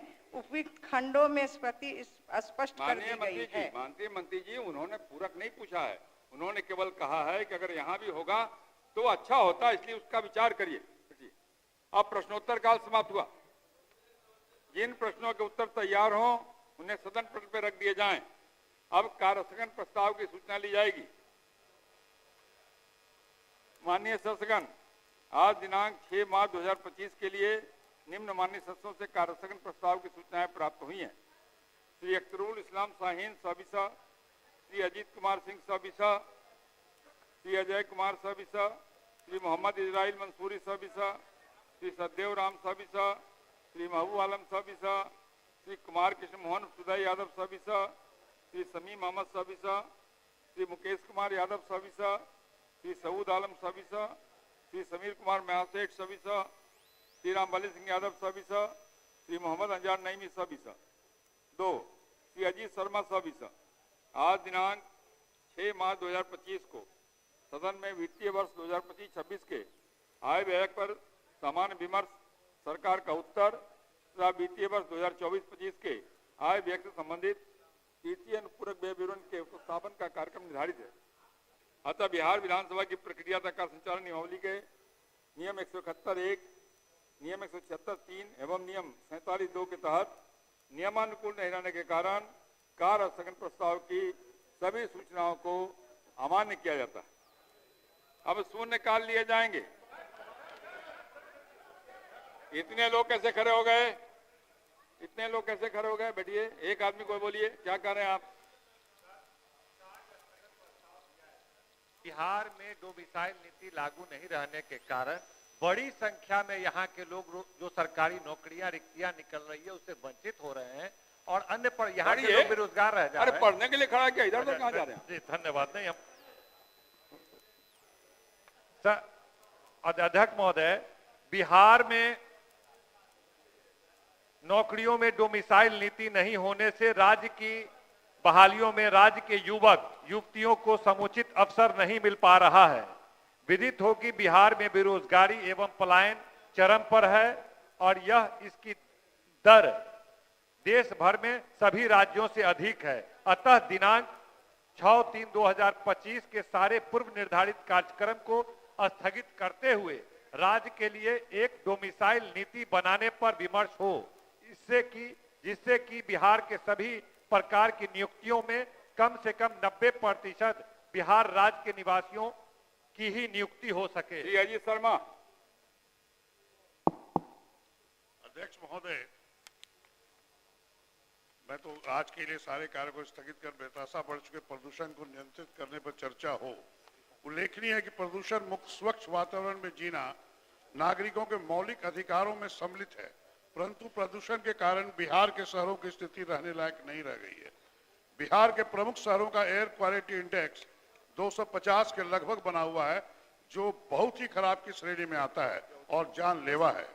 बिहार राज्य प्रदूषण नियंत्रण परिषद गठित है, परंतु निर्देश जारी करने के अलावा कोई काम नहीं करता है। प्रदूषण के मुख्य कारणों में निर्माण कार्य, बालू ढुलाई, कूड़ा कचरा, मेडिकल कचरा आदि है। निर्माण कार्य और बालू ढुलाई बिना ढके और मानकों का पालन किए बिना हो रही है। इसी तरह से कूड़ा कचरा, मेडिकल कचरा आदि के निष्पादन की कोई कारगर व्यवस्था नहीं है, जिसके कारण राज्य के शहरों की हवा जहरीली हो गई है। अतः आज के लिए सूचीबद्ध सारे कार्यों को स्थगित कर राज्य में बेतहाशा बढ़ चुके प्रदूषण को नियंत्रित करने पर चर्चा कराई जाए। अब शून्यकाल लिए जाएंगे।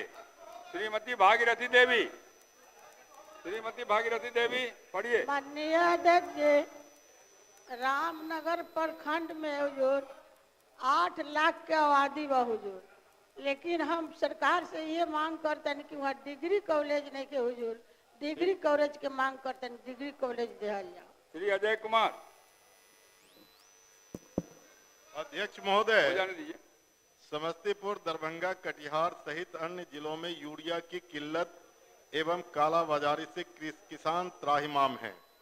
किसान 450 से 500 रुपये महंगे दामों पर यूरिया खरीदने को मजबूर हैं, जबकि कीमत मात्र 266 रुपया 50 पैसे हैं। मैं सरकार से पर्याप्त यूरिया उपलब्ध कराने हेतु कालाबाजारी रोकने एवं दोषियों पर कार्रवाई करने की मांग करता हूं। सर, ये बहुत महत्वपूर्ण सवाल है, इसलिए सरकार रामबाली जी बोलिए, क्या करें, क्या सूचना है आपकी?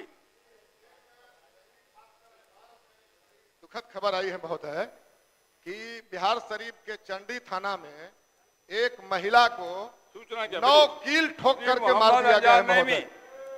श्री मोहम्मद अंजार नईमी।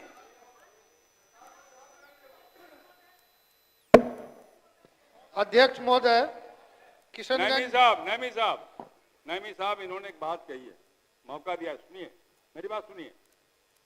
8 तारीख को महिला दिवस, 8 तारीख को सदन नहीं चलने वाला है क्योंकि शनिवार है, इसलिए महिला दिवस पर कल पहले महिलाओं के ही क्वेश्चन लिए जाएंगे। बोलिए नईमी साहब, बैठिए।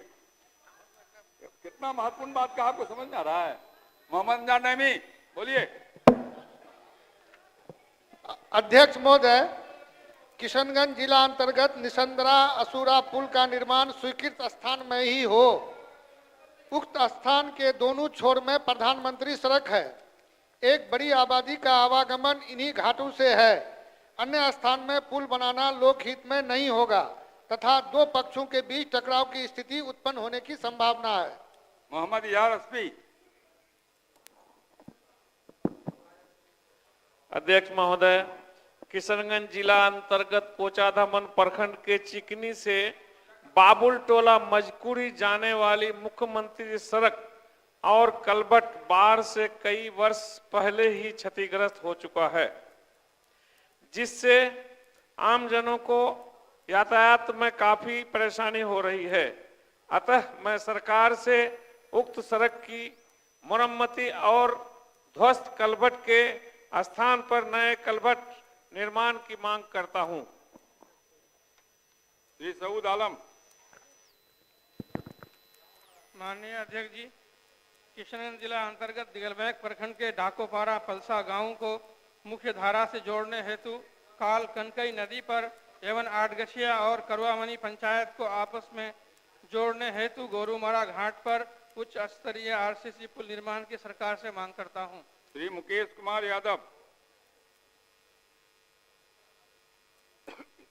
अध्यक्ष महोदय, जीविका दीदी के रूप में कार्यरत कर्मी शौचालय सर्वे, स्वास्थ्य जागरूकता, पर्यावरण स्वच्छता, पौधारोपण सहित विभिन्न कार्य करते हैं। अस्तु संकुल स्तर पर काम करने वाले को 25,000, ग्राम संगठन पर कार्य करने वाले को 21,000, स्वयं सहायता समूह पर 20,000 रुपया मानदेय देने के लिए सरकार से मांग करता हूँ।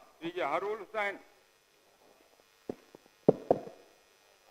माननीय अध्यक्ष महोदय, किशनगंज जिला अंतर्गत पोठिया प्रखंड में अग्निशामक केंद्र नहीं रहने के कारण आग लगने पर जिला मुख्यालय से सहायता आने तक काफी जानी व माली नुकसान हो चुका होता है, जिससे आमजनों को काफी कठिनाइयों का सामना करना पड़ता है। अतः मैं पोठिया प्रखंड में अग्निशामक केंद्र स्थापित करवाने की मांग करता हूं। श्री पवन कुमार यादव। माननीय अध्यक्ष महोदय, भागलपुर जिला अंतर्गत कहलगांव नगर के कागजी टोला से सैदपुर कुलकुलिया तक गंगा नदी से हो रहे कटाव को रोकने हेतु तटबंध, बोल्डर, ठोकर आदि कटाव निरोधक कार्य कराए जाने की सरकार से मांग करता हूं। श्री पवन कुमार जायसवाल। अध्यक्ष महोदय, पूर्वी चंपारण जिला अंतर्गत वर्ष 2072 में गठित शिकराना अनुमंडल के 4 प्रखंडों में मात्र 1 डिग्री कॉलेज घोड़ासान में कार्यरत है, जिस कारण छात्र छात्राओं को व्यापक परेशानी का सामना करना पड़ता है। हम सरकार से शीघ्र अनुमंडल मुख्यालय ढाका में वित्तीय वर्ष 25-26 में ही डिग्री कॉलेज स्थापना की मांग करते हैं। श्री महबूब आलम। कहाँ चले गए महबूब साहब? महुआ से मिलने गए, क्या कर रहे हैं अजीत जी? आप ऐसी बात अजीत जी कहते हैं। श्री राणा नंदीर। अध्यक्ष महोदय, लोहिया स्वच्छ बिहार अभियान फेज 2 के अंतर्गत बिहार राज्य के 8053 पंचायतों में कार्यरत स्वच्छता पर्यवेक्षकों एवं स्वच्छता कर्मियों के मानदेय भुगतान ससमय नहीं होने से उनका परिवार भुखमरी के कगार पर है। अतः मैं सरकार से मांग करता हूं कि स्वच्छता कर्मियों एवं पर्यवेक्षकों के लंबित मानदेय का भुगतान शीघ्र करावे। डॉक्टर निक्की हेम्ब्रम।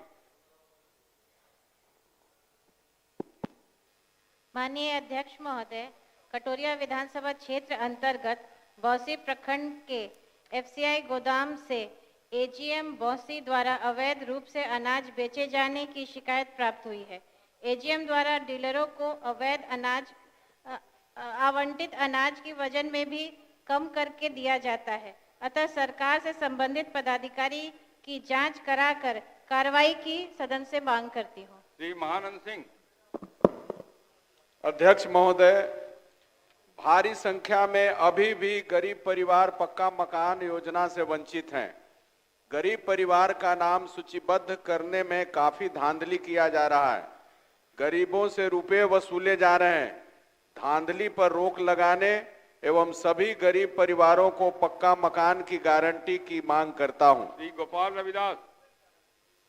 आपका प्रश्न, आपको तो वंचित कर दिया आपकी पार्टी ने, तो विधानसभा का दोष नहीं है, आसन का दोष है। बोलिए। अध्यक्ष महोदय, बिहार के प्रत्येक युवा को रोजगार की गारंटी करने और बेरोजगारों को 5,000 रुपये मासिक बेरोजगारी भत्ता देने की मांग सदन के माध्यम से करता हूं। श्री रामबली सिंह यादव। अध्यक्ष महोदय, जहानाबाद जिला के मोदनगंज प्रखंड अंतर्गत झुनकी मेला के पास पुलिस ओपी स्थापित करने की मांग करता हूं। श्री अनिल कुमार।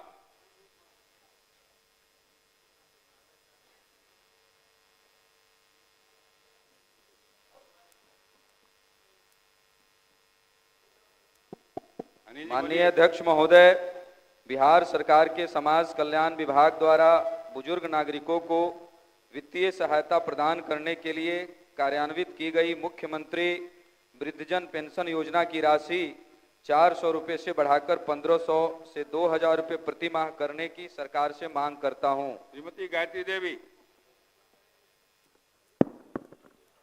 माननीय अध्यक्ष महोदय, सीतामढ़ी जिला के परिहार प्रखंड की जनसंख्या 5 लाख से अधिक है। समुचित मात्रा में विद्युत पावर सब स्टेशन नहीं रहने से किसानों के बोरिंग पर ठीक से बिजली नहीं पहुंचने से खेती करने में कठिनाई होती है।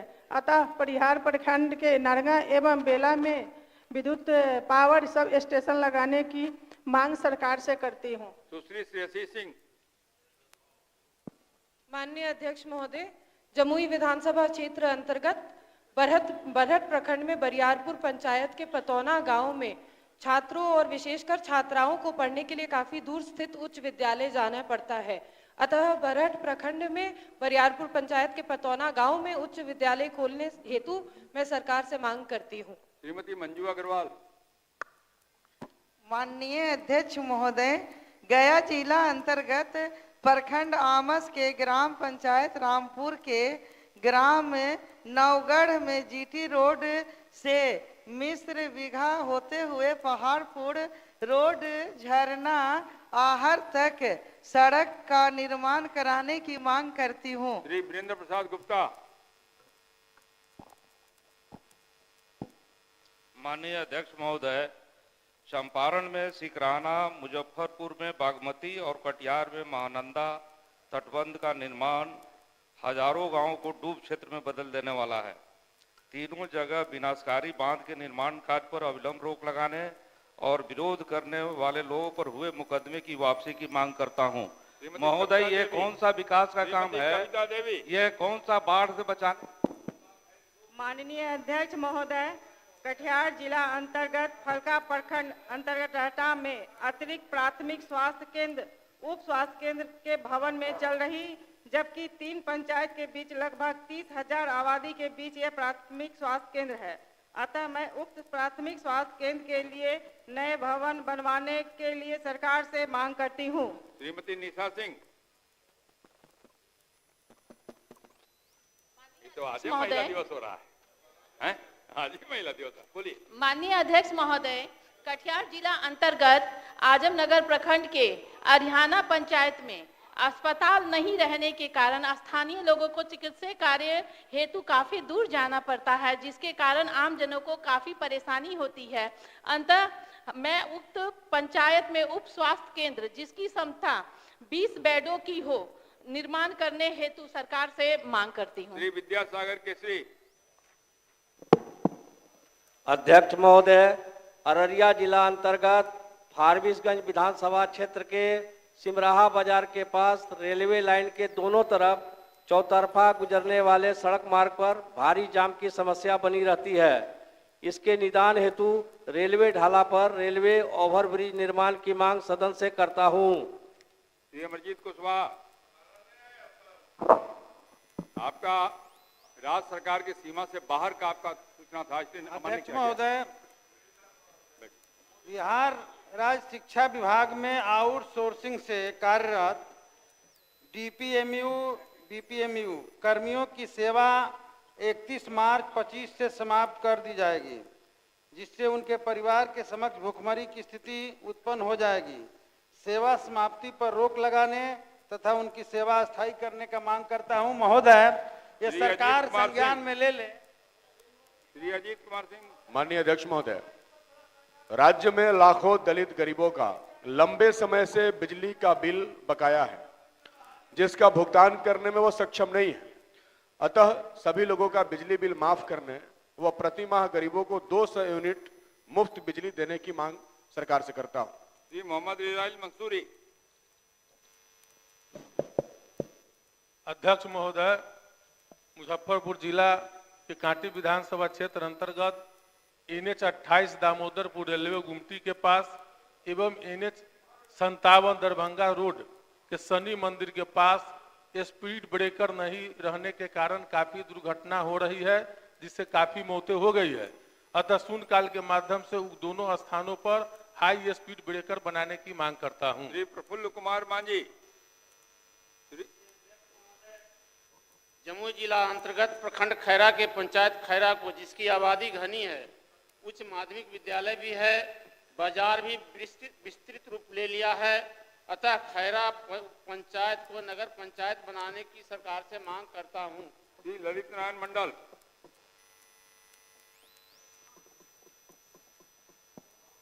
माननीय अध्यक्ष महोदय, भागलपुर जिला के सुल्तानगंज प्रखंड के उच्च विद्यालयहीन नवादा एवं नया गांव पंचायतों में मध्य या प्राथमिक विद्यालय को उत्क्रमित कर प्रति पंचायत एक उच्च विद्यालय के निर्माण की मांग सदन के माध्यम से सरकार से करता हूं। धन्यवाद। वीरेंद्र कुमार। अध्यक्ष महोदय, रोसड़ा विधानसभा अंतर्गत शिवाजी नगर प्रखंड के जाखर धर्मपुर में क्रिकेट एवं फुटबॉल मैदान के लिए पर्याप्त जगह है, स्टेडियम बनाने की मांग सरकार से करता हूं। श्री ललन कुमार।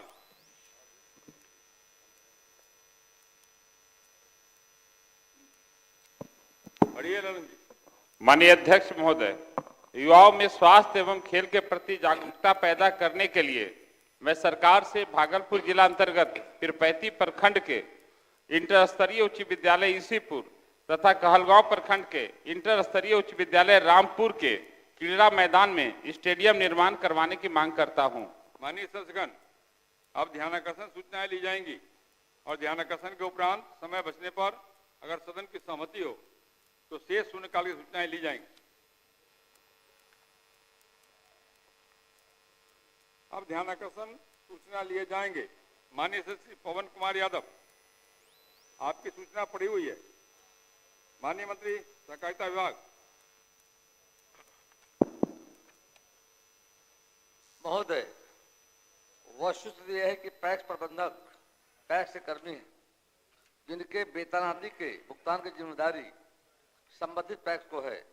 उल्लेखनीय है कि बिहार राज्य में सहकारी समितियां बिहार विधान मंडल द्वारा पारित बिहार सहकारी सोसाइटी अधिनियम 1935 एवं तदनुरूप गठित बिहार सहकारी सोसाइटी नियमावली 1959 के तहत संचालित एवं विनियमित होती है। पंचायत स्तर पर गठित प्राथमिक कृषि साख सोसाइटी पैक्स बिहार सहकारी समितियां सोसाइटी 1935 की धारा 11 के तहत निबंधित एक सहकारी समिति। उक्त अधिनियम की धारा 44 का फ एवं धारा 66 ख के आलोक में पैक्स को सभी वित्तीय एवं आंतरिक प्रशासनिक मामले, कार्मिक नीति, कर्मचारी की भर्ती, पदस्थापन, वेतनमान एवं मुआवजा में स्वायत्तता प्रदत्त है। पैक्सों का कार्य संचालन निर्वाचित प्रबंध समिति द्वारा पैक्स निबंधित उपविधि के अनुरूप किया जाता है। पैक्स कंप्यूटरीकरण योजना अंतर्गत पैक्सों कार्य विविधता तथा तकनीकी आवश्यकताओं के कारण पैक्सों में कुशल एवं एक कर्मियों की नियुक्ति एवं उनके वेतन मानदेय भुगतान करने में विभाग की भूमिका की संभावनाओं का अध्ययन करने के लिए एक कमेटी का गठन किया गया है। अन्य राज्यों में पैक्स कर्मियों की नियुक्ति, उनके वेतन मानदेय भुगतान हेतु लागू प्रावधान का अध्ययन कर राज्य अंतर्गत पैक्स कार्मिकों हेतु वर्तमान प्रावधान के आलोक में विस्तृत प्रतिवेदन कमेटी द्वारा उपलब्ध कराया जाना है। कमेटी द्वारा इसका अध्ययन किया जा रहा है। ठीक है। कब तक रिपोर्ट आएगा और पैक्स प्रबंधक को वेतन तय किया जाए? वो भूखमरी के कगार पर है और बैठिए, पूछा है तो आपने जवाब देना चाहिए ना। माननीय मंत्री।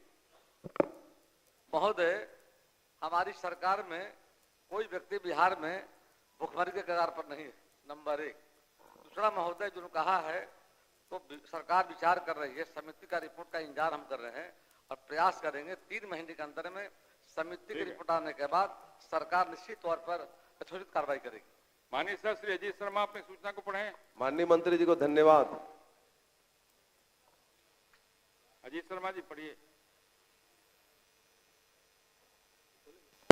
बोलिए ना, माइक तो है। अध्यक्ष महोदय, राज्य सरकार द्वारा मेडल लाओ नौकरी पाओ योजना शुरू की गई। इस योजना तहत राजपत्रित पदों तक बहाली का प्रावधान है। बिहार की बेटी सुश्री मोनिका ने खो खो वर्ल्ड कप 2025 में गोल्ड मेडल जीता है। भारतीय खो खो संघ द्वारा 4/2/2025 को इसकी सूचना देते हुए महानिदेशक बिहार राज्य खेल प्राधिकरण को तथा माननीय मुख्यमंत्री बिहार को सुश्री मोनिका को उनके बेहतरीन प्रदर्शन के लिए सरकारी नौकरी तथा अन्य देश सहायता दिए जाने हेतु अनुरोध किया गया है। सुश्री मोनिका का घर भागलपुर जिले में ही है। उनका परिवार अत्यंत गरीब है। उनके पास रहने के लिए ढंग का घर तक नहीं है। यहाँ तक कि उनके परिवार के पास गैस कनेक्शन भी नहीं है। अत्यंत ही गरीबी में जी रही मोनिका को सहारा दिया जाना आवश्यक है ताकि आगे आने वाले दिनों में वह इसी लगन से प्रदर्शन कर सके। अतः खो खो वर्ल्ड कप में गोल्ड मेडल हासिल करने वाली बिहार की बेटी सुश्री मोनिका को सरकारी नौकरी सहित अन्य सहायता दिए जाने हेतु सरकार का ध्यान आकृष्ट करता हूं। माननीय मंत्री खेल विभाग।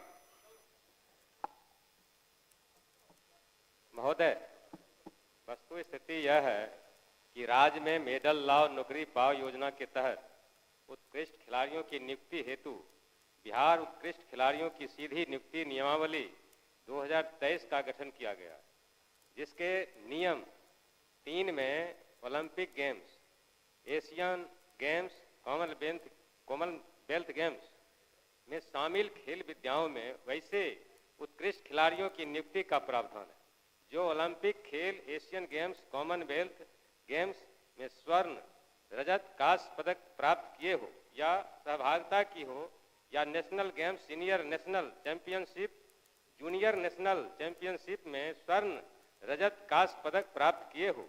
उक्त खिलाड़ियों की सीधी नियुक्ति वेतन स्तर प्रथम grade 1800, second grade 1900, 6 grade 4200, 7 grade 4600, 9 grade 5400 में की जा रही तथा नियम 7 में वर्णित प्रावधानानुसार उक्त खेल प्रतियोगिताओं में पदक विजेता सहभागिता प्राप्त करने वाले खिलाड़ियों से आवेदन विहित प्रपत्र में प्राप्त कर आवेदनों की स्क्रूटनी कर सीधे तौर पर महानिदेशक बिहार राज्य खेल प्राधिकरण के अनुशंसा पर सीधी भर्ती प्रक्रिया के अंतर्गत खिलाड़ियों की नियुक्ति की जानी। चूंकि खेल विद्या में Olympic games, Asian games, Commonwealth games में शामिल खेल विद्याओं में शामिल नहीं है, फलस्वरूप खो-खो खेल विद्या के खिलाड़ियों की नियुक्ति विचारणीय नहीं है। चयनित खिलाड़ियों को राष्ट्रीय खेल दिवस या राज्य सरकार द्वारा निर्धारित अन्य दिवस पर खेल सम्मान योजना के तहत पुरस्कृत किया जाएगा। ये तो बड़ा दुर्भाग्यपूर्ण है कि हमारे यहाँ जब देखते हैं सारे लोग, सरकार बोलती है कि महिलाओं का सम्मान बच्चियों के लिए, और जो विश्व कप में गोल्ड मेडल लेके आई, आखिर भारत सरकार नहीं भेजा खेलने के लिए, उस बच्ची को क्यों नहीं मिलेगा? इसलिए मैं जो खेल मंत्री जवाब दिए उस समय संतुष्ट नहीं हूं। तब तो आप नहीं चाहते हैं कि बच्चियां और महिलाएं आगे बढ़े पूरे बिहार में, इसलिए बिहार की एक ही लड़की खो-खो में विश्व कप जीता ली है। माननीय मंत्री जी ने ये नहीं कहा कि महिलाओं को नहीं देना है, माननीय मंत्री जी ने यह कहा कि खो-खो इस योजना में शामिल नहीं है। क्यों नहीं है सर? वो तो खेल नहीं है, ये सवाल पूछ सकते हैं। देश में खेला जा रहा है तो आपको इंक्लूड करें। नहीं है सर, मंत्री जी से आग्रह आपके अध्यक्ष महोदय उसको इंक्लूड करें, और माननीय मुख्यमंत्री जी को भी आग्रह करेंगे। वो है नहीं, इनको इंक्लूड करके इनको नौकरी देने का काम कीजिए। बिहार की जनता इसको देख रही है। श्री अजय कुमार अपनी सूचना को पढ़ें। माननीय अध्यक्ष महोदय, लोहिया स्वच्छ बिहार अभियान फेज 2 ग्रामीण विकास विभाग के पत्रांक ग्रह 15/2020-36C दिनांक 20/12-21 के आलोक में सभी 8061 ग्राम पंचायतों में स्वच्छता पर्यवेक्षक का चयन किया गया है। बिहार सरकार ग्रामीण विकास विभाग के पत्रांक 13-53-66-4 दिनांक 8/11-2022 के द्वारा स्वच्छता पर्यवेक्षक को संविदा के आधार पर नियोजित किया गया है। मुख्य सचिव बिहार विभागीय पत्रांक 24/10/2022/8728 दिनांक 9/9/22 के आलोक में स्वच्छता पर्यवेक्षक को पंचायत सरकार भवन से काम करने का निर्देश होने के बावजूद स्वच्छता पर्यवेक्षक एवं स्वच्छता कर्मी सुबह से शाम तक प्रतिदिन घर घर से कचरा का उठाव करके कचरे को WPU सेंटर पर ले जाना और अलग अलग करवाना एवं स्वच्छता शुल्क भी संग्रह करते हैं, जिसके बदले में स्वच्छता पर्यवेक्षक को मात्र 5,000 रुपये से 7,500 रुपया एवं स्वच्छता कर्मी को मात्र 15,000 से 3,000 रुपये मासिक मानदेय मिलता है, जो 1500 जो सरकार के न्यूनतम मजदूरी दर से भी काफी कम है। जबकि पंचायती राज विभाग द्वारा पत्रांक 6/14/2019/325 दिनांक 15/1/25 के आलोक में सभी स्वच्छता पर्यवेक्षक का मानदेय प्रति माह 20,000 रुपये है। अतः स्वच्छता पर्यवेक्षक एवं स्वच्छता कर्मी को उचित मानदेय एवं सेवा अस्थायी करने हेतु हम सदन के माध्यम से सरकार का ध्यान आकृष्ट कराते हैं। माननीय मंत्री बैठिए, समय चाहिए। अब शून्यकाल बैठिए। क्या है सर्वण सुखान जी, अरे बैठिए ना, बोलने तो दीजिए, आप तो बोलते ही रहते हैं। अब शून्यकाल लिए जाएंगे। शेष सूचनाएं श्री सूर्यकांत पासवान, मैंने आपको कहा ना, आपकी सूचना चूंकि राज्य की सीमा के बाहर का विषय था इसलिए उसको अमान्य किया जाता है। श्री सूर्यकांत पासवान, श्री सूर्यकांत पासवान बोलिए। आप बुला रहे हैं तो बोलते ही नहीं है जी। अध्यक्ष महोदय, बेगूसराय जिला के अंतर्गत बखरी प्रखंड के थाना बाजार से बाहर होने से अपराधियों घटनाएं रोकने में नाकाम है। कई व्यापारियों के दुकान का दरवाजा काटकर शटर तोड़कर चोरी कर ली गई है। अतः बखरी बाजार में एक सहायक थाना स्थापित करने की मांग सरकार से करता हूं। श्री विजय कुमार सिंह, दलबू सिंह।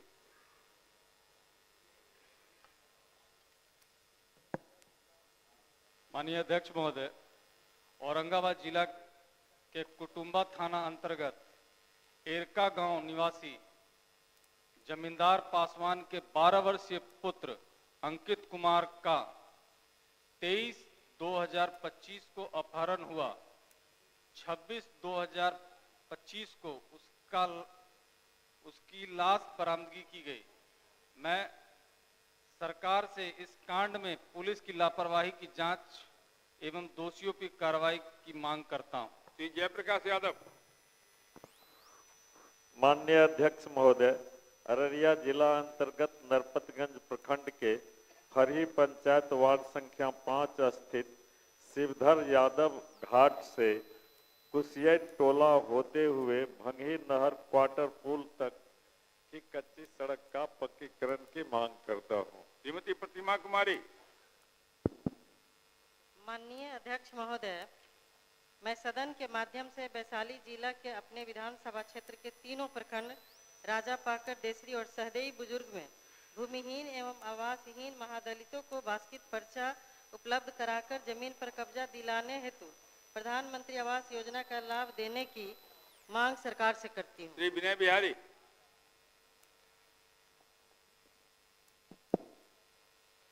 माननीय अध्यक्ष महोदय, शिक्षा सेवक एवं तालीमी मरकज के कर्मी लगातार 15 वर्षों से पठन पाठन कराने के साथ साथ सरकारी अन्य सभी कार्यों को करते आ रहे हैं। इन्हें राज्य कर्मी का दर्जा, संबंधित विद्यालयों में समायोजन तथा अनुकंपा का लाभ प्राप्त हो, सदन से मैं इसकी मांग करता हूं। श्री राजेश कुमार गुप्ता।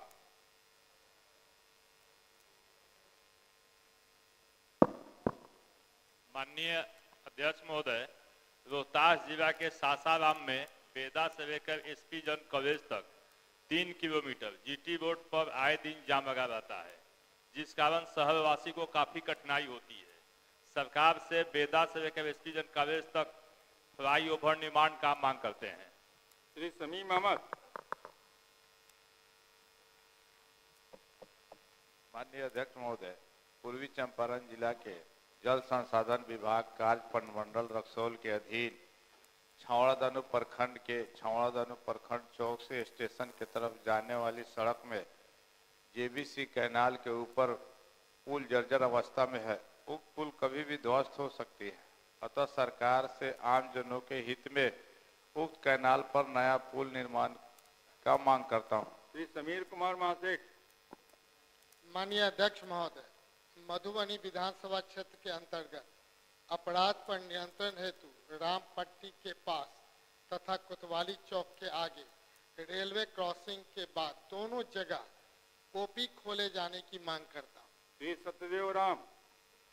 कहाँ चले जाते हैं बीच बीच में?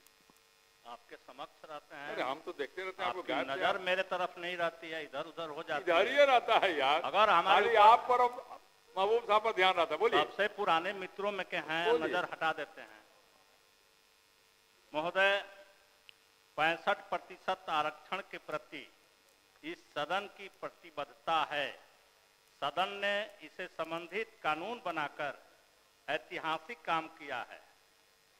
अगर मुख्यमंत्री जी अपने द्वारा लिए गए निर्णय के प्रति ईमानदारी से विधानसभा का सर्वदलीय प्रतिनिधि मंडल प्रधानमंत्री जी से मिलने की गारंटी करें, संसद में कानून बनाकर पास कराकर इसे 9वीं अनुसूची में डालें। शिव प्रकाश रंजन महोदय, ये शिव प्रकाश रंजन बैठ जाइए बैठ जाइए ना, आप तो पुराने आदमी हैं, कब से हैं, जब से हम हैं तब से। बैठिए अध्यक्ष महोदय। सवाल बढ़ाई है अध्यक्ष महोदय, पूरे सदन का सवाल। शिक्षा विभाग में ब्लॉक परियोजना प्रबंधन इकाई बीपीएमयू और जिला प्रबंधन इकाई डीपीएमयू कर्मचारियों की सेवा समाप्ति के निर्णय के विरुद्ध तत्काल हस्तक्षेप एवं नौकरी की सुरक्षा सुनिश्चित करने का मांग करता हूँ। श्री सतीश कुमार।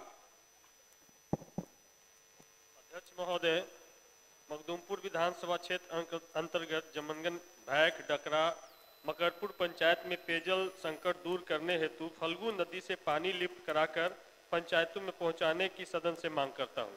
श्रीमती नीतू कुमारी।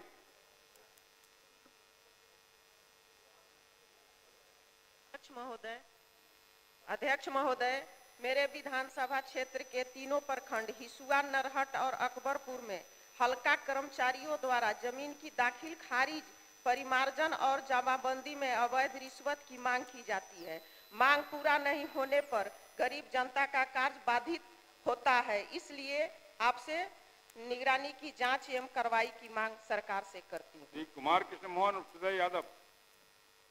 महोदय, जहानाबाद जिला अंतर्गत रत्नी फरीदपुर प्रखंड के नारायणपुर पंचायत के बौद्ध स्थल घेजन में बलदैया नदी पर वर्षों पहले पुल निर्माण कार्य पूर्ण कर लिया गया है। अभी तक संपर्क पथ का निर्माण नहीं होने के कारण ग्रामीणों को लगभग 15 किलोमीटर दूर घूमकर बौद्ध स्थल घेजन जाना पड़ता है। सरकार से संपर्क पथ निर्माण का मांग करता हूँ। श्री छत्रपति यादव। अध्यक्ष महोदय, कन्या मध्य विद्यालय सवलपुर खड़िया जमीन खाता संख्या 627 खेसरा 13 जवाबबंदी 23 रकबा 1 बीघा 14 कट्ठा 17 दूर पर अनाधिकृत तरीका से अन्य विभाग द्वारा निर्माण कार्य नियमानुकूल नहीं है, अतः जिलाधिकारी खगड़िया को विद्यालय जमीन पर निर्माण कार्य रोकने हेतु निर्देश देने का सदन से मांग करता हूँ। श्री मिश्री लाल यादव। माननीय अध्यक्ष महोदय, दरभंगा जिला के केवटी प्रखंड अंतर्गत ग्राम रनवे पुरानी टोला एवं केवटी के बीच से ग्राम समैला के दिग्घी फील्ड होते हुए समैला रतन यादव दुकान तक कच्ची सड़क को पक्की सड़क निर्माण कराने की मांग सरकार से करता हूं। श्री कुमार शैलेंद्र।